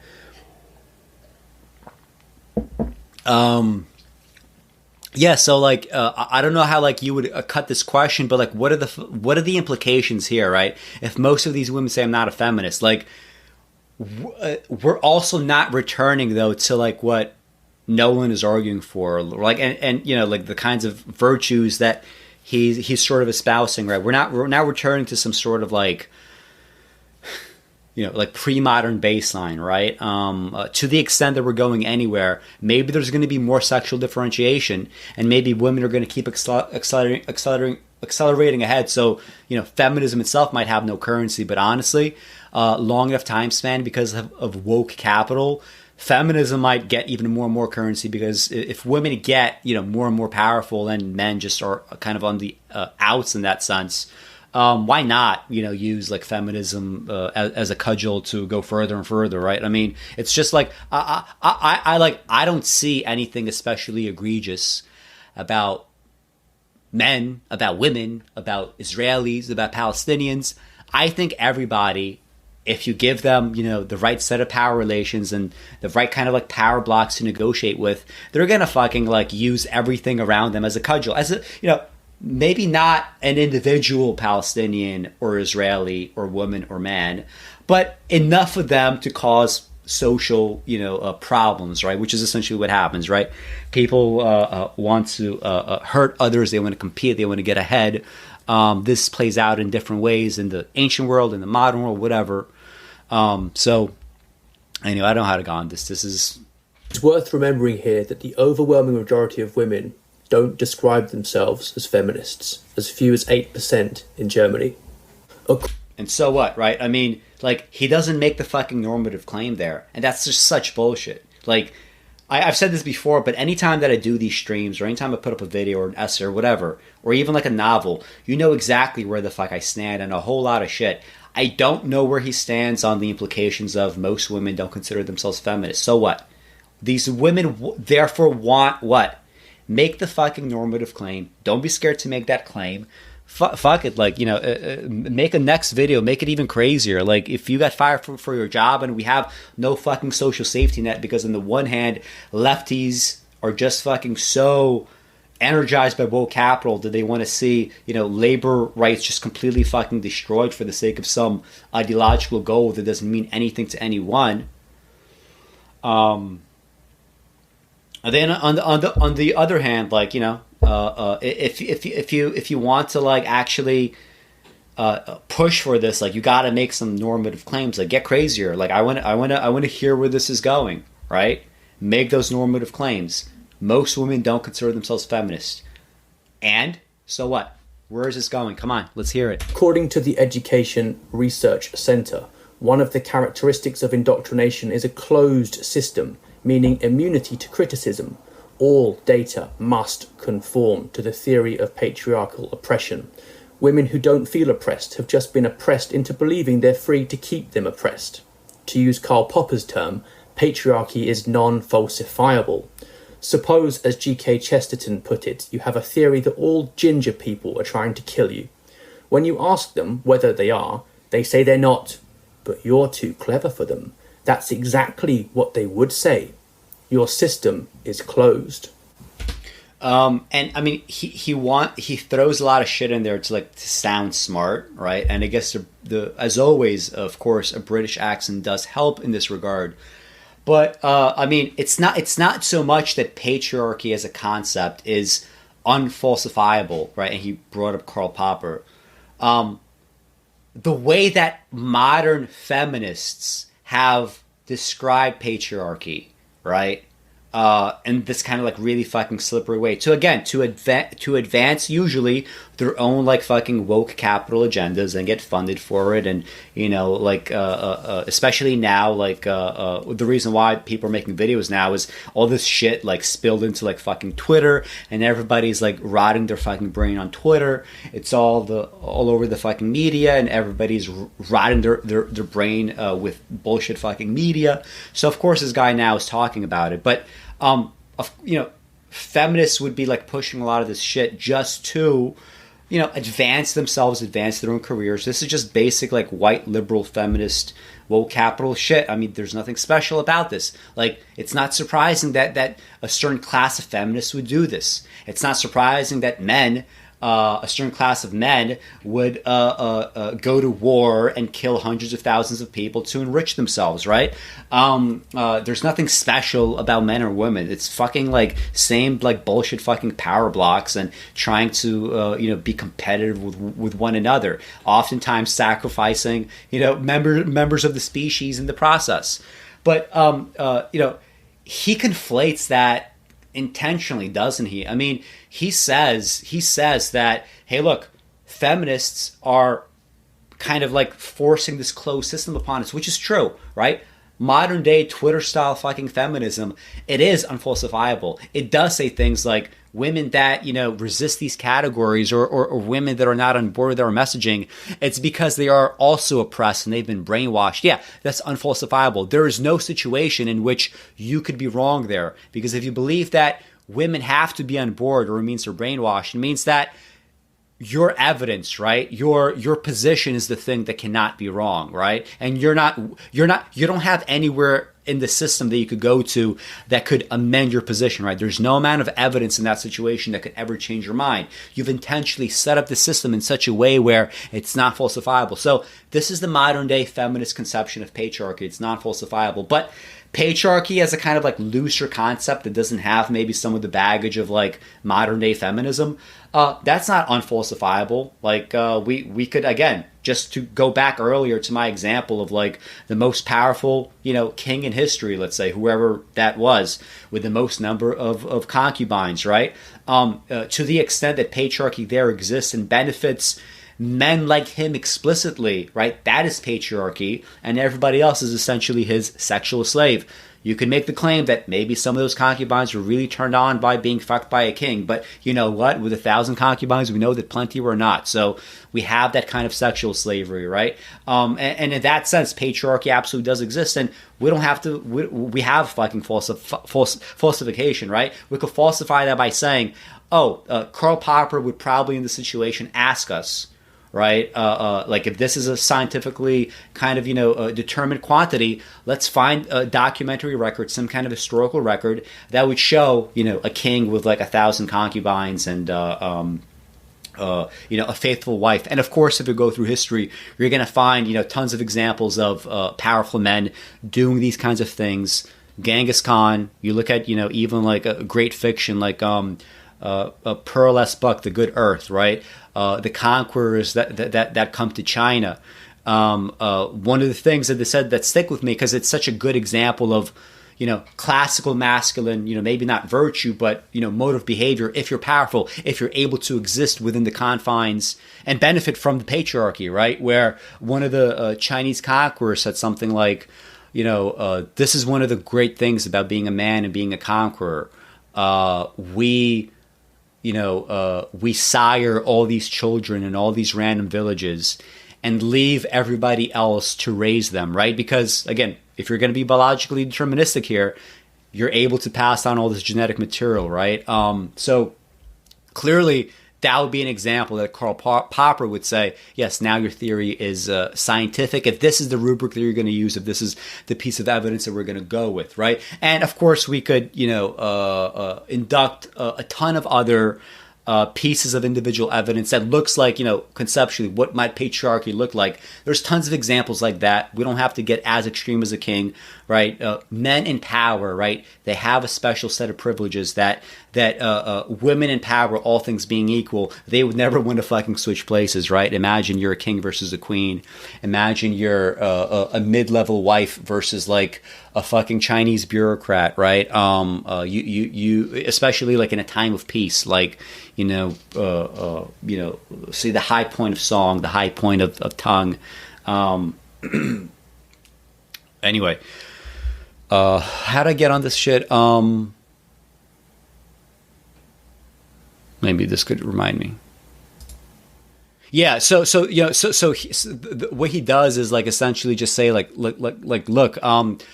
this is what feminism does. It creates a closed system, but feminism creates a closed system. But why are you responding to that bullshit, right? Because you should be saying feminism is wrong because of this and that. Here's like a clear explanation of patriarchy as something that's falsifiable, as opposed to something that is just kind of either excused or swept under the rug, or in some points in this video, it sounds kind of like almost like celebrated. Clever for them. That's exactly what they would say. Your system is closed. And that's the thing. The reason why lefties need to be fucking serious about this kind of argument is if you do this blank slate shit, like people like Knowland's, they could, and I don't mean to say people like, again, I don't know his personal opinions too much, but people in like the MRA category, they're going to turn around and say, look, feminism is a fucking closed system, and they would be right? They would be right. Don't give them that ammunition, right? Tell them, okay, that part is bullshit, right? We need to disavow as lefties those elements of feminism. Let's actually now respond to patriarchy, at this kind of, higher level concept, right? That's not just the closed system that we have to deal with, but he's gonna like, and that's the thing. He'll say like, well, I'm just responding to the feminists, but he's ultimately not gonna give us anything, richer that's gonna like critique the MRA critique, right? Like, we're just going to get the typical MRA fixings because, again, if woke capital doesn't want to have him, if he can't be fucking employed, he's going to go where the sludge is. If the sludge is able to, like, put him on the fucking, IDW payroll to the extent that it is in any way centralized, that's where he's going to go, right? So, anyway, maybe that's unfair, but we'll see. I'll follow this guy and see what happens. Simply is sexism, patriarchal oppression, and toxic masculinity everywhere, even in the structure of skyscrapers. As Elizabeth Anscombe pointed out, however, corrupt minds cannot be reasoned with. The protector role is universal. What virtues does it require? Because he faces great risks and must therefore overcome fear, the protector requires courage. Beginning in infancy and across all different kinds of cultures, men are less prone to fear than women are. Women self-report greater fear of crime, public speaking, accidents, darkness, cancer, heights, and high-risk mutual funds. Lab studies back this up. Women have a stronger reflex reaction to fearful scenes, they startle more violently, their hearts race faster, and they sweat more. Although less prone to fear than women are, men are not, however, fearless. The average soldier on the battlefield regresses and acts passively under enemy fire. Commanding officers sometimes have to force men to fight at gunpoint. Phobos, or fear, was the god of the battlefield for the ancient Greeks. Worldwide, the various masculine rites of passage therefore aim at the development of courage, tempering and toughening the initiates. They differ, but they all test a boy's ability to handle pain and fear. Feminists such as Eleanor Leacock have said the Kung Bushmen of Botswana represent an ideal of sexual equality, offering them as a model for the West. But even the boys there have to kill an antelope to become men, showing they are providers rather than mere consumers of meat. They are also subjected to a severe form of hazing involving grueling tests of masculine stamina. The boys must man up. Tonight I have taken all that I was and strangled him, that pale lily-white lad. I have choked him with these my hands, these claws, catching him as he lay a-dreaming in his bed. Then, chuckling, I dragged out his foolish brains that were full of pretty love tales, hey-ho, the holly, and emptied them holus bolus to the drains, those dreams of love, oh what ruinous folly. He is dead, pale youth, and he shall not rise, on the third day or any other day. Sloughed like a snakeskin there he lies, and he shall not trouble me again, for I. The good... I mean, that you know, as a masculine virtue, I don't have a problem with that, but keep in mind that needs to be directed towards shit like, you know, I don't know, writing poetry or inventing something of value, right? Not war, right? Like the you know, these examples of war are topical and relevant, right? In the sense that this is what men had to go through, right? But the fear that I have with this video is so many people watching this. There's now this kind of dumb fuck like conflation in people's heads with like masculine virtue and war, which is just absolutely, you know, it's the exact opposite of masculine virtue. It's not constructive. It's just destructive, right? In most cases, right? Just like historically, it's just wars are fucking bullshit usually, right? The lad's initiative claims the phrase man up is meaningless. In procreating, providing, and protecting, however, men can fail in a way that women can't. I mean, man up is perfectly legitimate. My problem is what these people define as man up is very far from what I would consider to be masculine ideals or even conventional fucking traditional ideals, right? Just a total fucking abnegation of personal responsibility, total like, you know, fuck you to any kind of obligations. Just, you know, it's just people that personally you wouldn't even want to fucking know. Procreation, they can fail in a very visual and humiliating way by being impotent. On the island of Truk, women laugh at a man's sexual failure, telling him to take the breast like a baby. In providing, they can fail to kill the animal. This is true. I mean, like, men are constantly, like, you know, made fun of, you know, sexually, right? Like, I remember, like, seeing this ad, like, years and years ago on Facebook with, like, this, like, fat Santa Claus-looking guy. Like, this was, like, in 2013 or something.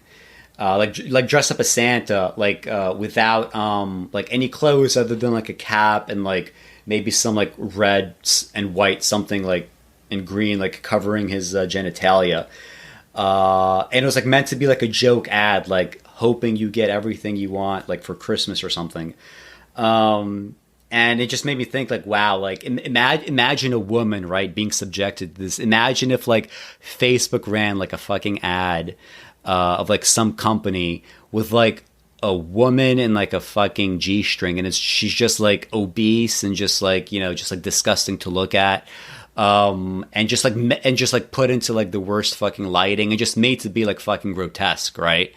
And you have like a fucking ad that's like, you know, making fun of her physically. Like, people wouldn't fucking stand for that. Like, it would never pass, right? In the same way that in video games, like, you have like tons and tons and tons of violence, right? In terms of like men like literally getting fucking like chopped up and murdered, and like you see all this fucking gore.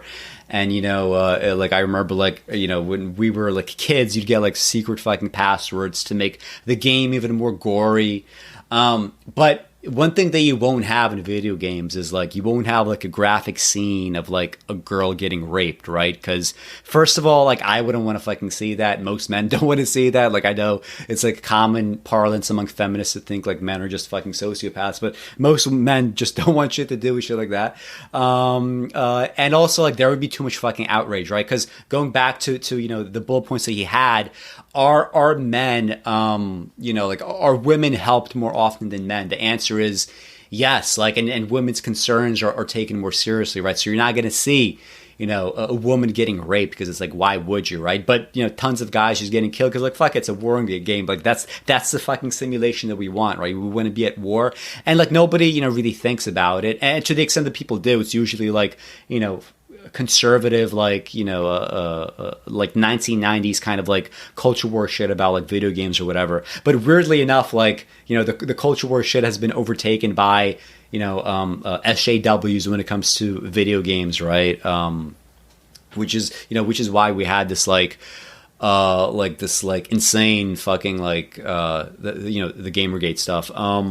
But anyway, like, these are all like overcompensations competing with one another. You have to know where what it all amounts to, and where exactly to stand on these questions. Animal. Unlike roots and berries, traditionally gathered by women, large and dangerous animals fight back or run away. And in protecting, the urge to succumb to fear is almost overwhelming. The ground at the hot gates was slick with feces and urine. Men wet themselves in the boats on D-Day.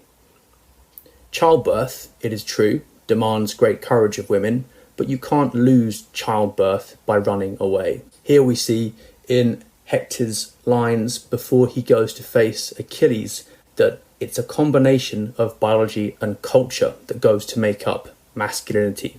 I've learned it. It's something that is cultivated.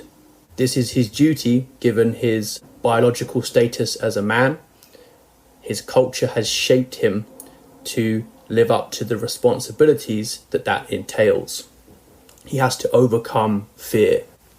Like, and now we're gonna get fucking Sparta. Like fucking enough with this. Like, are we talking, like, okay, so if we're gonna keep this shit all fucking historical, I'm sorry, like, in the past, in aggregate, I'd say that women had it worse than men. Okay? So, if it's not the modern world, what are we even talking about this, like, shit for? And if we want to keep it all to, like, these fucking war examples, which are just becoming less and less relevant, and will over time be less and less and less relevant, the less and less war that we have worldwide, why are we still stuck on fucking Sparta? Why are we talking about these kings? Are we going to talk about the modern world at all? Like, isn't that what matters? Like, we're talking about woke fucking modern day feminism. We see the same idea in this clip from 300 when the soldiers talk about having to earn their shields, live up to the ideal. This is where we hold them! This is where we fight! This is where they die! And these shields, boys! Remember this day, men, for it will be yours for all time.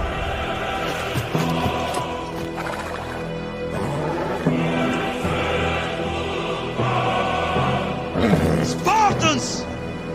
Lay down your weapons! Persians! Come and get them!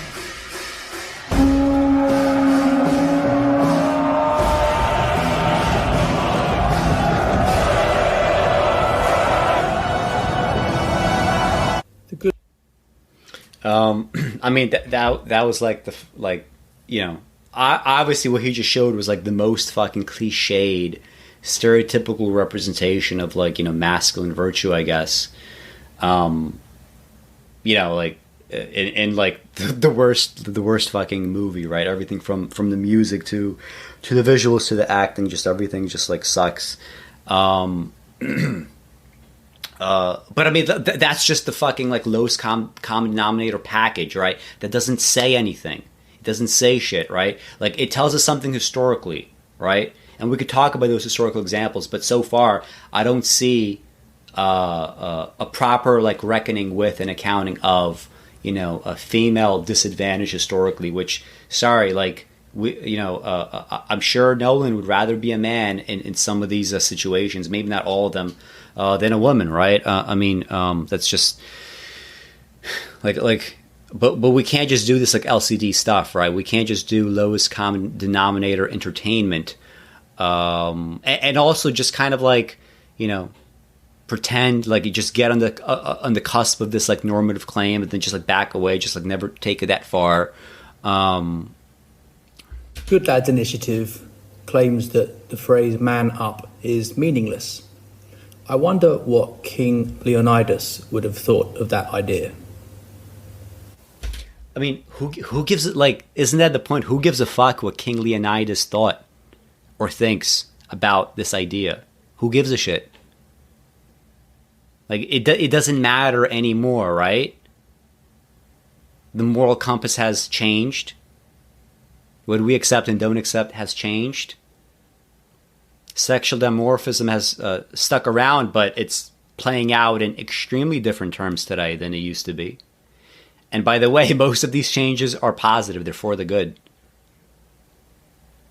Would you would want to be a fucking Spartan soldier? Who wants to be a Spartan soldier?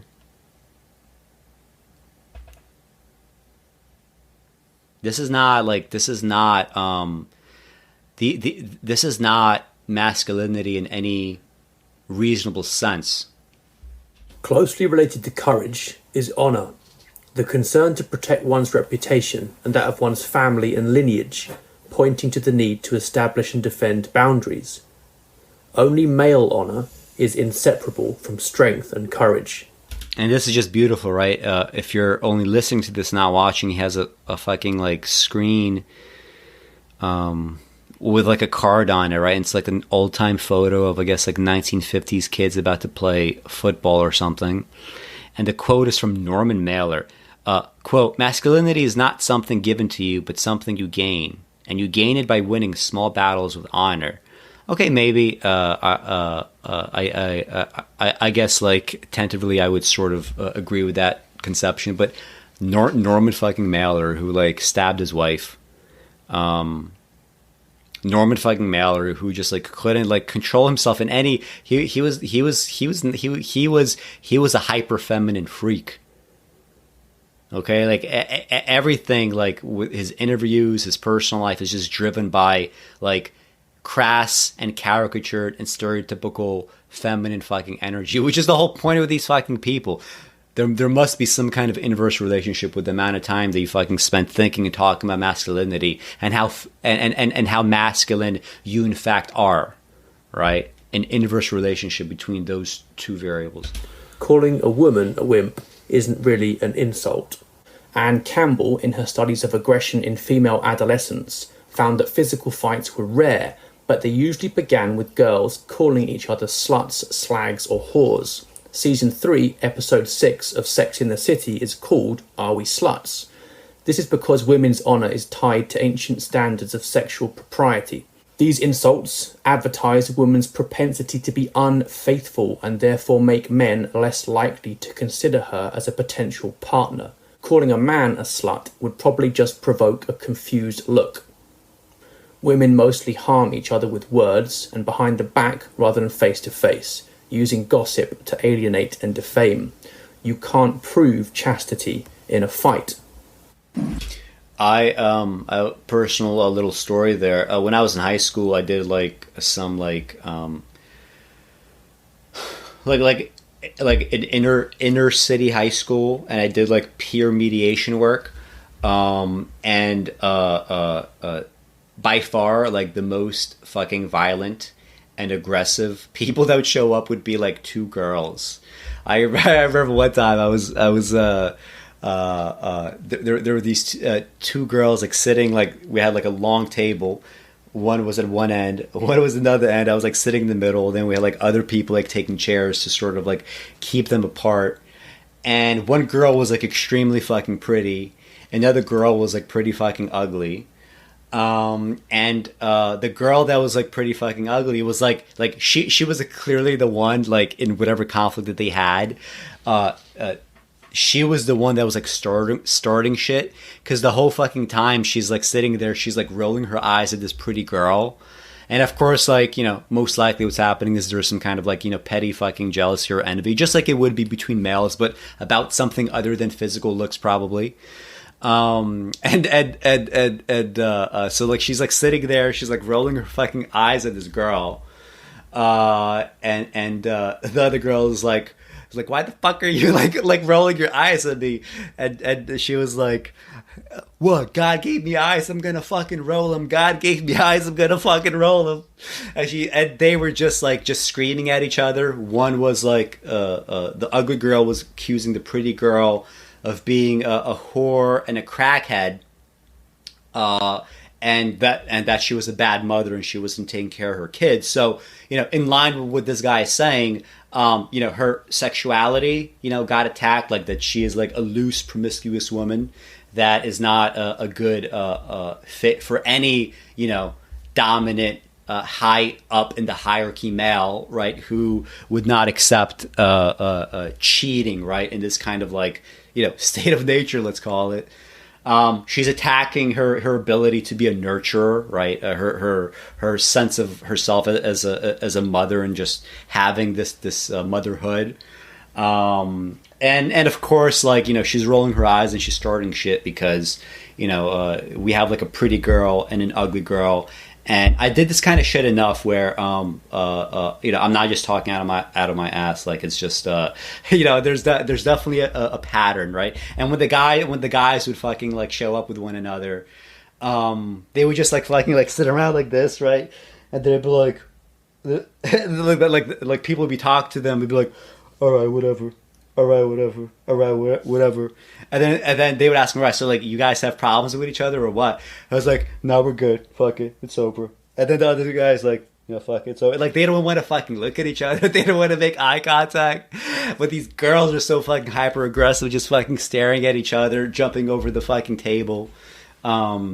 Anyway, so, you know, it's not bullshit. And here's the thing, like, if you're like fucking like woke capital white liberal type fucking feminist, you won't know what the fuck I'm talking about because you haven't been in these situations, right? I mean, the world that you're writing for with your dumb fucking books, right?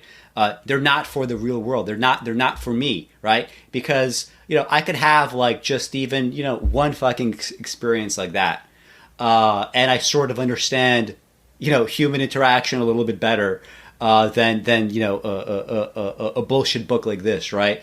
And I know that book is not for me, but everybody else, right, who grows up in this kind of like, you know, liberal hegemonic circle, the circle of empathy is expanded. We are risk mitigators and we are harm reductionists, literally, right? Like, just in terms of like reductionism, right? It's just all fucking like, let's just reduce harm. That's the only thing, right? We're gonna vote for Biden. That world, that description, that kind of like, you know, reality, like that's not for you, right? Like, you don't want to imagine that this is how people behave and that this actually fractures on sexual lines in ways that are very, very uncomfortable for modern feminism. And it's not uncomfortable for, like, broadly speaking feminism, obviously. It's uncomfortable for a specific kind of ideological bullshit wing, right? That has nothing to do with the reality that we as leftists should not be fucking concerned about. We should not be emotionally attached to a certain reading of feminism that has nothing to do with reality. I said throw down, boy. Oh.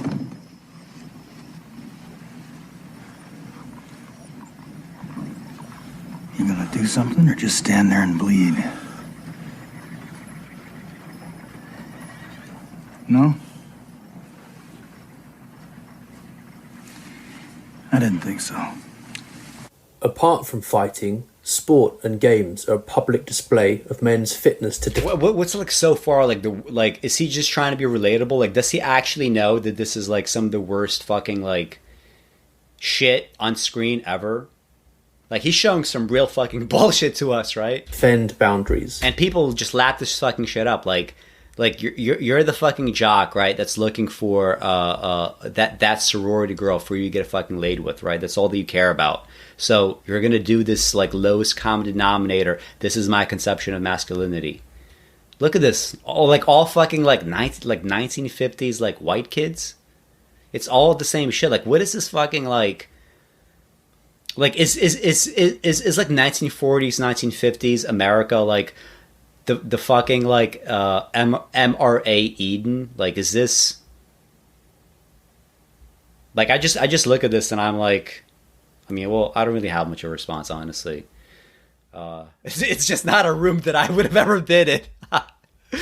Boys are around 50 times more likely than girls to engage in games involving direct head-to-head competition. Adult men are also more interested in competition, broadcasting who is stronger, fitter and abler to the community at large. Men compete harder and perform better when women are watching. And women often instigate the competition, as among the Mersai of Ethiopia, where they start stick fighting contests among the young men and lavish their attention on the winners. Male athletes aren't motivated by dominating female athletes, though. The dominance contests apparent between males of all species and between females of some species are within, not across, sexes. Biologically speaking, the idea that men exert power over women is nonsense. Across species, females can exploit their power of sexual choice to get males to compete in ways that do things for them. Oh, this is like the fucking loud part. Yeah, I mean, that part isn't wrong, but keep in mind that if you're like a shit kicker male with like a shit kicker female, right? Again, according to this concept of biological determinism, where everything has a sexual value and everything has a premium or no premium at all, and perhaps is more ably described as a discount. You don't have as much choice as, like, I mean, that's one. Like, who do you think he's gonna fucking accept? Like, right? Good looking fucking guy. Who do you think he's gonna accept out of like the fucking women that try to come to him, right? Right? If he's the dominant one here and we're, following that rubric, a specific kind of girl, right? It primarily in physical terms, right? Like very, very attractive, is gonna end up with him, right? And everybody else gets the leftovers, right? In that sense, and all the other women are going to be the leftovers. So I don't want to discount to what degree women are able to sort of like finagle and manipulate and play people off against each other, right? If we're going to use this kind of language, or we're going to be in this kind of world, and not denying actually that happens. I mean, everybody does it, right? Women have a certain way of finagling what they want. Men have a certain way of finagling what they want, right? If you're a male, anyway, I don't want to. I'm not gonna go further. But let's just like keep things in perspective, right? I mean, women get something, men get something.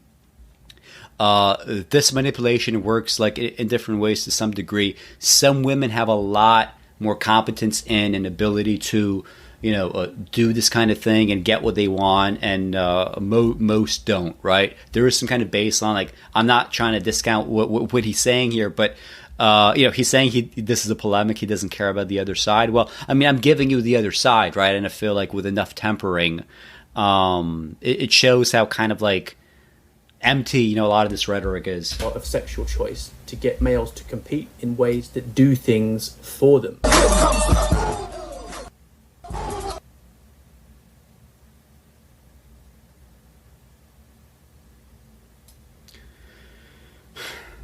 Can we have something other than fucking blood sports?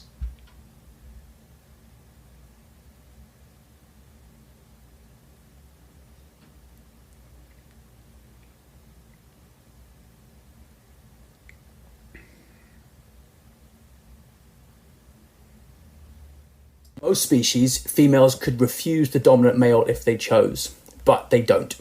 An elephant, seal, cow will cry out in protest if a low-ranking male tries to mate with her, summoning all the males within earshot to come and fight over her.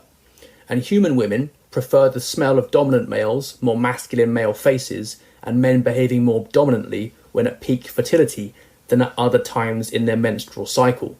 This is because ovulation makes women desire a strong protector. Pregnancy and childbirth make them vulnerable, and it is wishful. And I mean, what he said is technically not wrong. Yes, like women prefer, things like, square jaws and greater musculature. They prefer dominant kind of behavior, like at different points of their cycle. This is true. But clearly there's like biological underpinnings here. And it's true that if you observe like most societies, like women don't really, reject a dominant male, even if, you have a society where such a thing is permissible, right? And of course there's going to be like other pressures involved and shit like that. Yes, this is all true, but like just generally speaking, there is a set of kind of like universal, like women's preferences for certain kinds of men. But this gets so kind of complicated and understated and overstated, and certain shadings get, kind of like underreported. There's this really interesting book. I forget the exact title. I mean, I have it on my Kindle, but my Kindle is dead. It's like Eros and... Anyway, it's a book basically about sex and monogamy. And, a lot of it is just kind of like about, like understanding human sexual desire, your own sexual desire, your partner's sexual desire. And these are fucking books that people should read. Like, this is the thing. Like men don't fucking understand women, and women don't understand men. I think for like relationship integrity, people should do more of these kinds of readings. And anyway, I bring up this book because in my essay on the red pill, like I mentioned earlier, again, I linked it for you guys once this is clipped out and you're watching it, so you could read it. I talk about this book where, this book has so many details about how men and women respond to things sexually, and what is like preferred in terms of like stable relationships, like what is preferred in terms of like one night stands, how this like actually like a lot of this stuff like plays out in practice, biological underpinnings, what studies really show about ebbing and flowing of desire. And it's a much more complicated picture than the kind of like black and white women just like to get fucked thing that that Knowland is presenting here, right? And even if he explicitly does not really believe that himself, and this is just kind of like a 33-minute video, well, first of all, maybe the video should have been longer, and second, this is what a ton of people watching this video would come away with, which is just like it's not simply that it's anti-woke and I'm triggered. It's literally like fucking like not scientific, right? If you like. Please, anybody watch? Like, if anybody clicked on this shit because they're like, they're the type to go down this fucking like incel rabbit hole, red pill rabbit hole.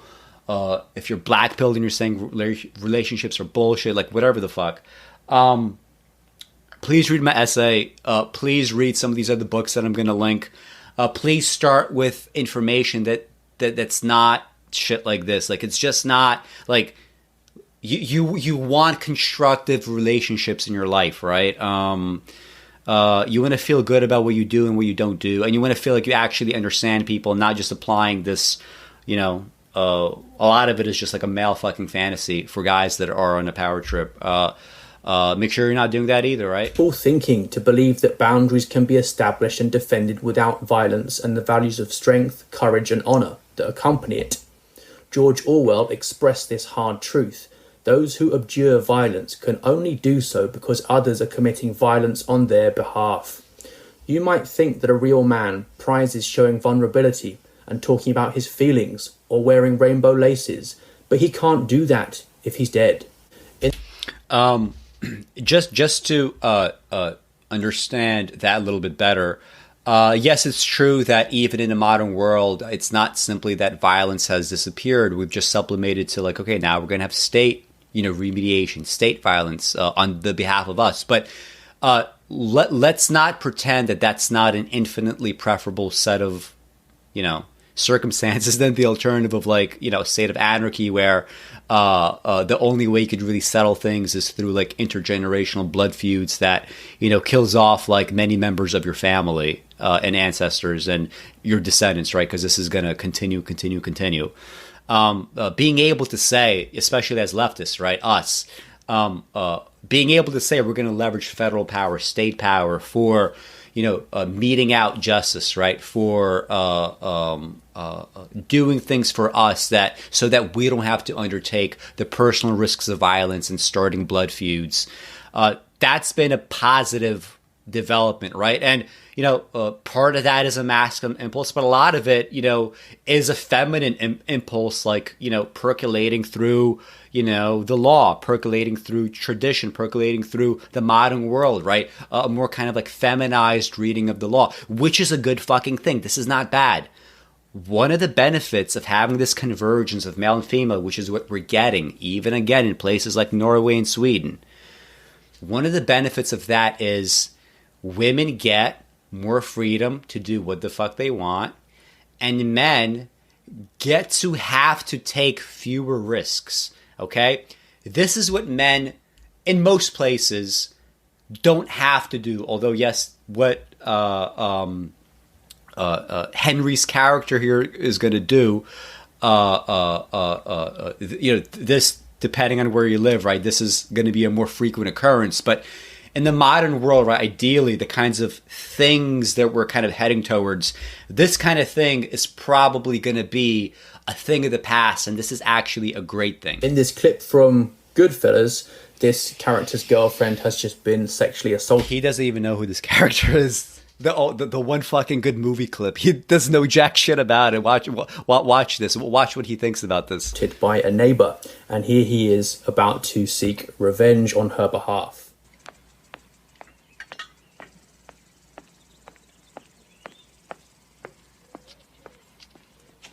What do you want, fucko? You want some? Huh?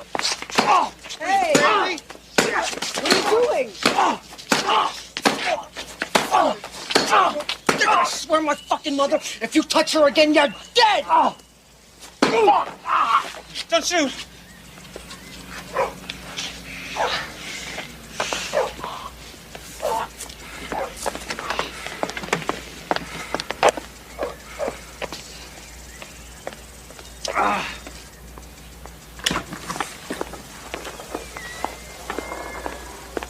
You're hydras. Are you alright? Are you alright? Yeah. Huh? Yeah. I know there are women like my best friends who would have gotten out of there the minute their boyfriend gave them a gun to hide. But I didn't.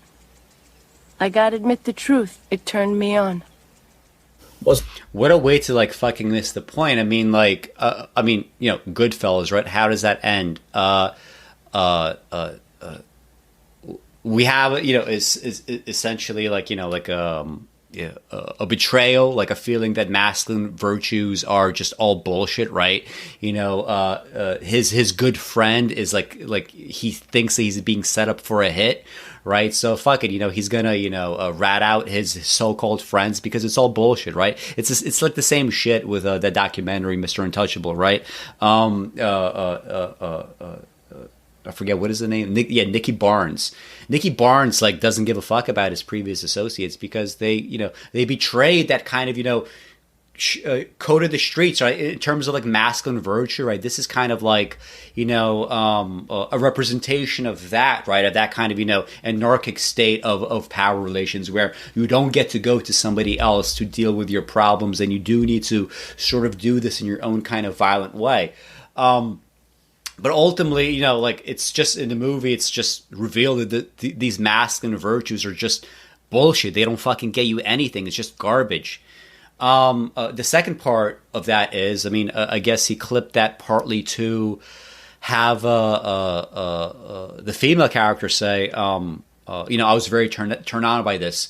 There's definitely a class of women that love being the wives or whatever of or the mistresses of mobbed up people, right?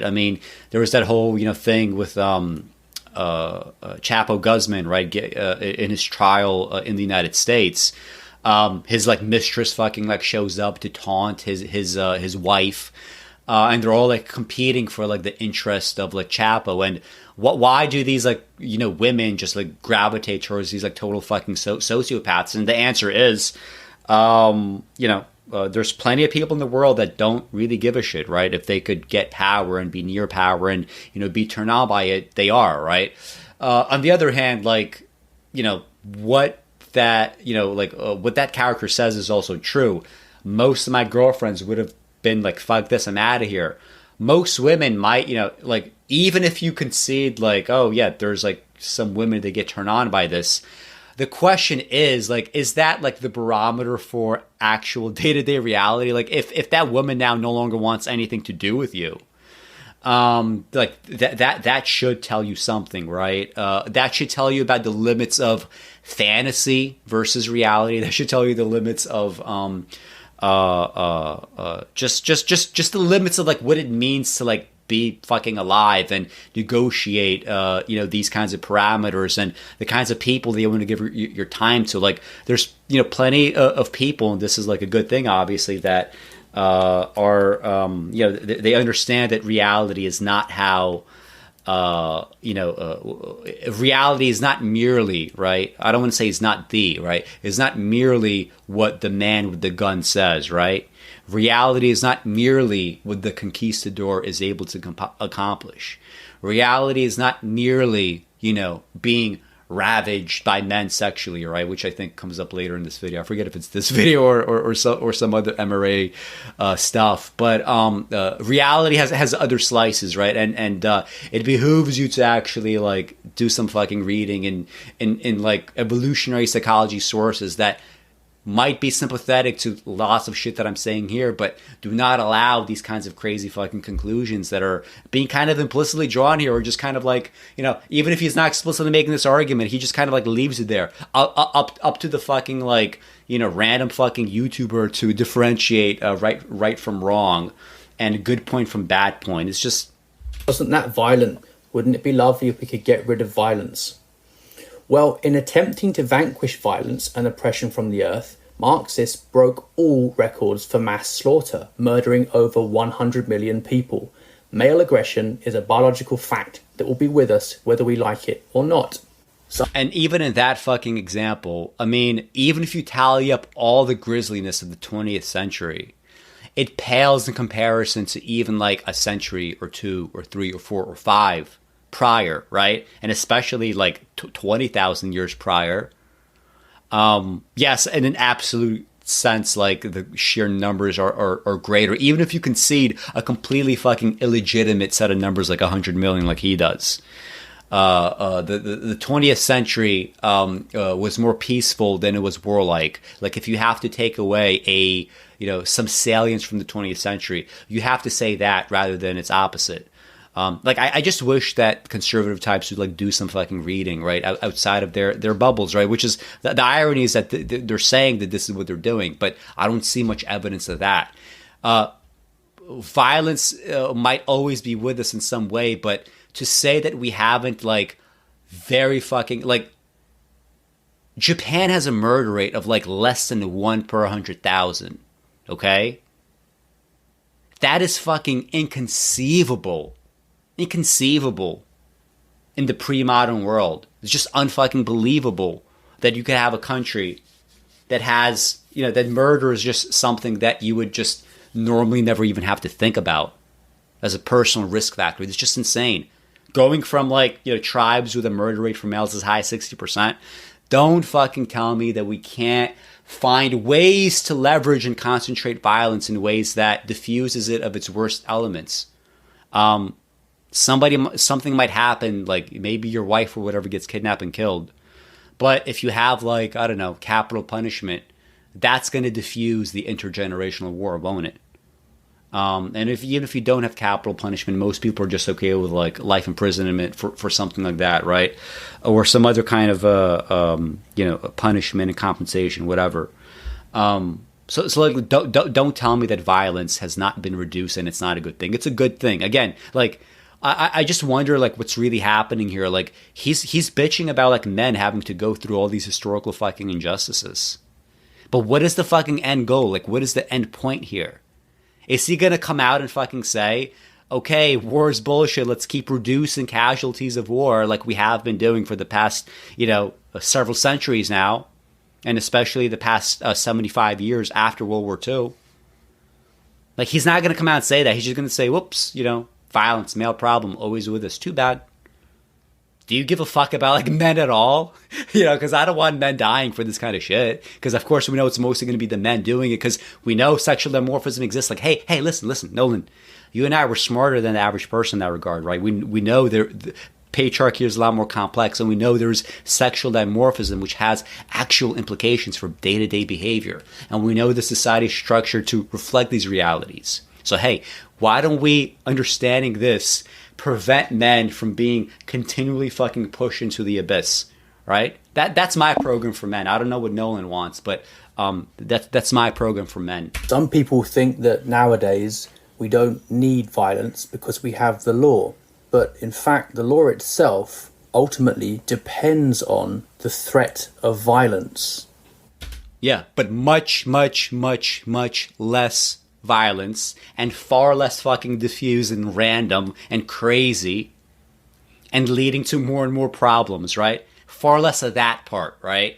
We could have violence, we could have the threat of violence, but far less of that shit for the average person, right? Believers, No, you stay here. I'm in charge. do you feel in charge?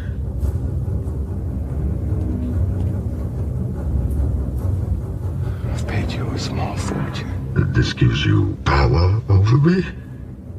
What is this? Your money and infrastructure have been important. Till now. When Bane's hand touches his shoulder after he says he's in charge, he realizes that he's not really in charge because he can't back that up. Yeah, this is Israel and Palestine all over again, right? Israel gets what it wants. International community says, we gave you a small fortune. We gave you your own state. We gave you exactly what you wanted. We gave you even more than what you wanted than we agreed to give. And Israel says, you really think you're in charge? And without violence, laws ultimately are just words. Now, the traditional ideal of chivalry is the attempt to deal with the fact of biological aggression among men. The virtue of chivalry is the virtue of one who has internalized the ethos of the protector: courage, prowess in battle, mercy to the vanquished, courtesy towards women, gentleness towards children, and piety towards elders. Machismo, by contrast, is a deformation of chivalry for men who forget that their strength is to be put in the service of the weak. The feminists' horrified reaction to domestic violence acknowledges men's special duties towards women. It is far, far worse for a man to beat up a woman than it is for him to beat up a weaker man. What's interesting here is that the idea of toxic masculinity, to the extent that it's true, isn't new. It was already there in the concept of machismo versus chivalry. So what's true isn't new, and what's new isn't true. And This is a good distinction. I mean, I agree with that part. The problem is he's never going to push it to its logical conclusion. anthropologists have never found a genuine matriarchy. As Wrangham explains, patriarchy is worldwide and history-wide, and its origins are detectable in the social lives of chimpanzees. It has its ultimate origins in male violence, but it doesn't come from man alone, and it has its sources in the evolutionary interests of both sexes. This study shows that these naughty women aren't conforming to what the theory of patriarchy demands of them.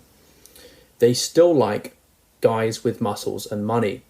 Remember those 3 injunctions that Gilmore pointed out were universal? Procreate, protect, provide. In this that's a human universal. Mary Claire article as well, we have a lady who has a husband who's smart and funny and likes to explain why the Sherlock Holmes tales are more colonialist than patriarchal. She also likes the idea of a stay-at-home husband, but the reality of living it broke her marriage. She says she had neutralized him as a sexual being. I wanted to be overwhelmed by the sheer power of his masculinity in the bedroom, but I wasn't, because I felt like the man in our relationship. I mean, this might very well be true, and I could. There's definitely studies that back up like some of this, right? There are these kinds of tendencies where you have like, you know, inverse of gender roles, but the idea that you would have this like fucking like Mary Claire article, why I left my beta husband, as like a piece of evidence is just. That this fucking anecdote really, like, I mean, this is like, he only gets 33 minutes and 23 seconds to make his fucking point. And this is like the point, right? Because you're gonna have situations that don't resolve in this way as well, right? Because again, read actual fucking books on, like, you know, sexuality within and without relationships. This is not as fucking simple as being presented. As Tony Montana said, first you got to make the money, then when you get the money, you get the power, then when you get the power, then you get the women. Patriarchy will remain worldwide and history-wide until women start getting men to compete over being weak, cowardly, impotent, and poor providers. So rather than oppressing them, the fact that women get men to compete over them gives them tremendous power. Shakespeare scholar Marilyn Simon, in her article Feminism's Dependency Trap, reminds women that men adore us, and almost all their efforts at work or at home or in a social setting are made to win our approval, if not our admiration. James Watson, for example, Nobel laureate and author of The Double Helix, said that almost everything I ever did, even as a scientist, was in the hope of meeting a pretty girl. As James Brown put it, it's a man's world, but it would mean nothing without a woman or a girl. This is why chivalry is expected. Look at this woman's face after the man she was on a date with suggested that they split the bill. Do you really want to go on dates with women that make that fucking face because you split the bill on a first date? Like who are you attracting? What kind of value system do you have for like partners and shit? And so much of this is like the onus is on women to like start choosing different kinds of guys. This is like a big fucking Stefan Molyneux talking point, right? Stop procreating with sociopaths and they won't be able to replicate their genetic material. Well, I mean, Stefan Molyneux himself is a sociopath, which is like part of the complication, I guess. I think we've established a pattern at this point, right? But just more importantly, like, so much shit for like women to do, right? But what about the men, right? I mean, okay, so if you're going to complain that women are not choosing the right guys, right? They're not choosing the right providers. They're not choosing the ones that are most worthy. They instead are gravitating to power, right? And to charisma and shit like that. Well, in the modern world, like, you could circumvent maybe not all of it, but a lot of it, right? And you know what you have to do? You have to cultivate becoming charismatic. You have to maybe take up, I don't know, maybe the arts and get good at, I don't know, painting, writing, whatever. You have to like create something of value. You have to be like really fucking like nerdy and literary, but also like fucking like, you know, crazy and spontaneous. You need to like keep things fresh in your like fucking relationships, right? You need to be, you know, beguiling and mysterious in some ways. So like you could actually fucking do all that yourself, can't you, as a man, right? Of course it's hard, but it's not necessarily harder than saying, women, I think that you're too attracted to the sociopathic type. Instead of me circumventing that and presenting a type that is all those exciting things minus the sociopathic qualities, I'm just gonna bitch at you, and you have to like actually like now short circuit your own sexual attraction mechanisms, right? I mean, this is just like, I said this in my Red Pill essay, right? I called it, I'm not going to finish the rest of it. It doesn't really matter, right? I called the fucking like red pill and like pickup artist culture and like MRA type of, culture.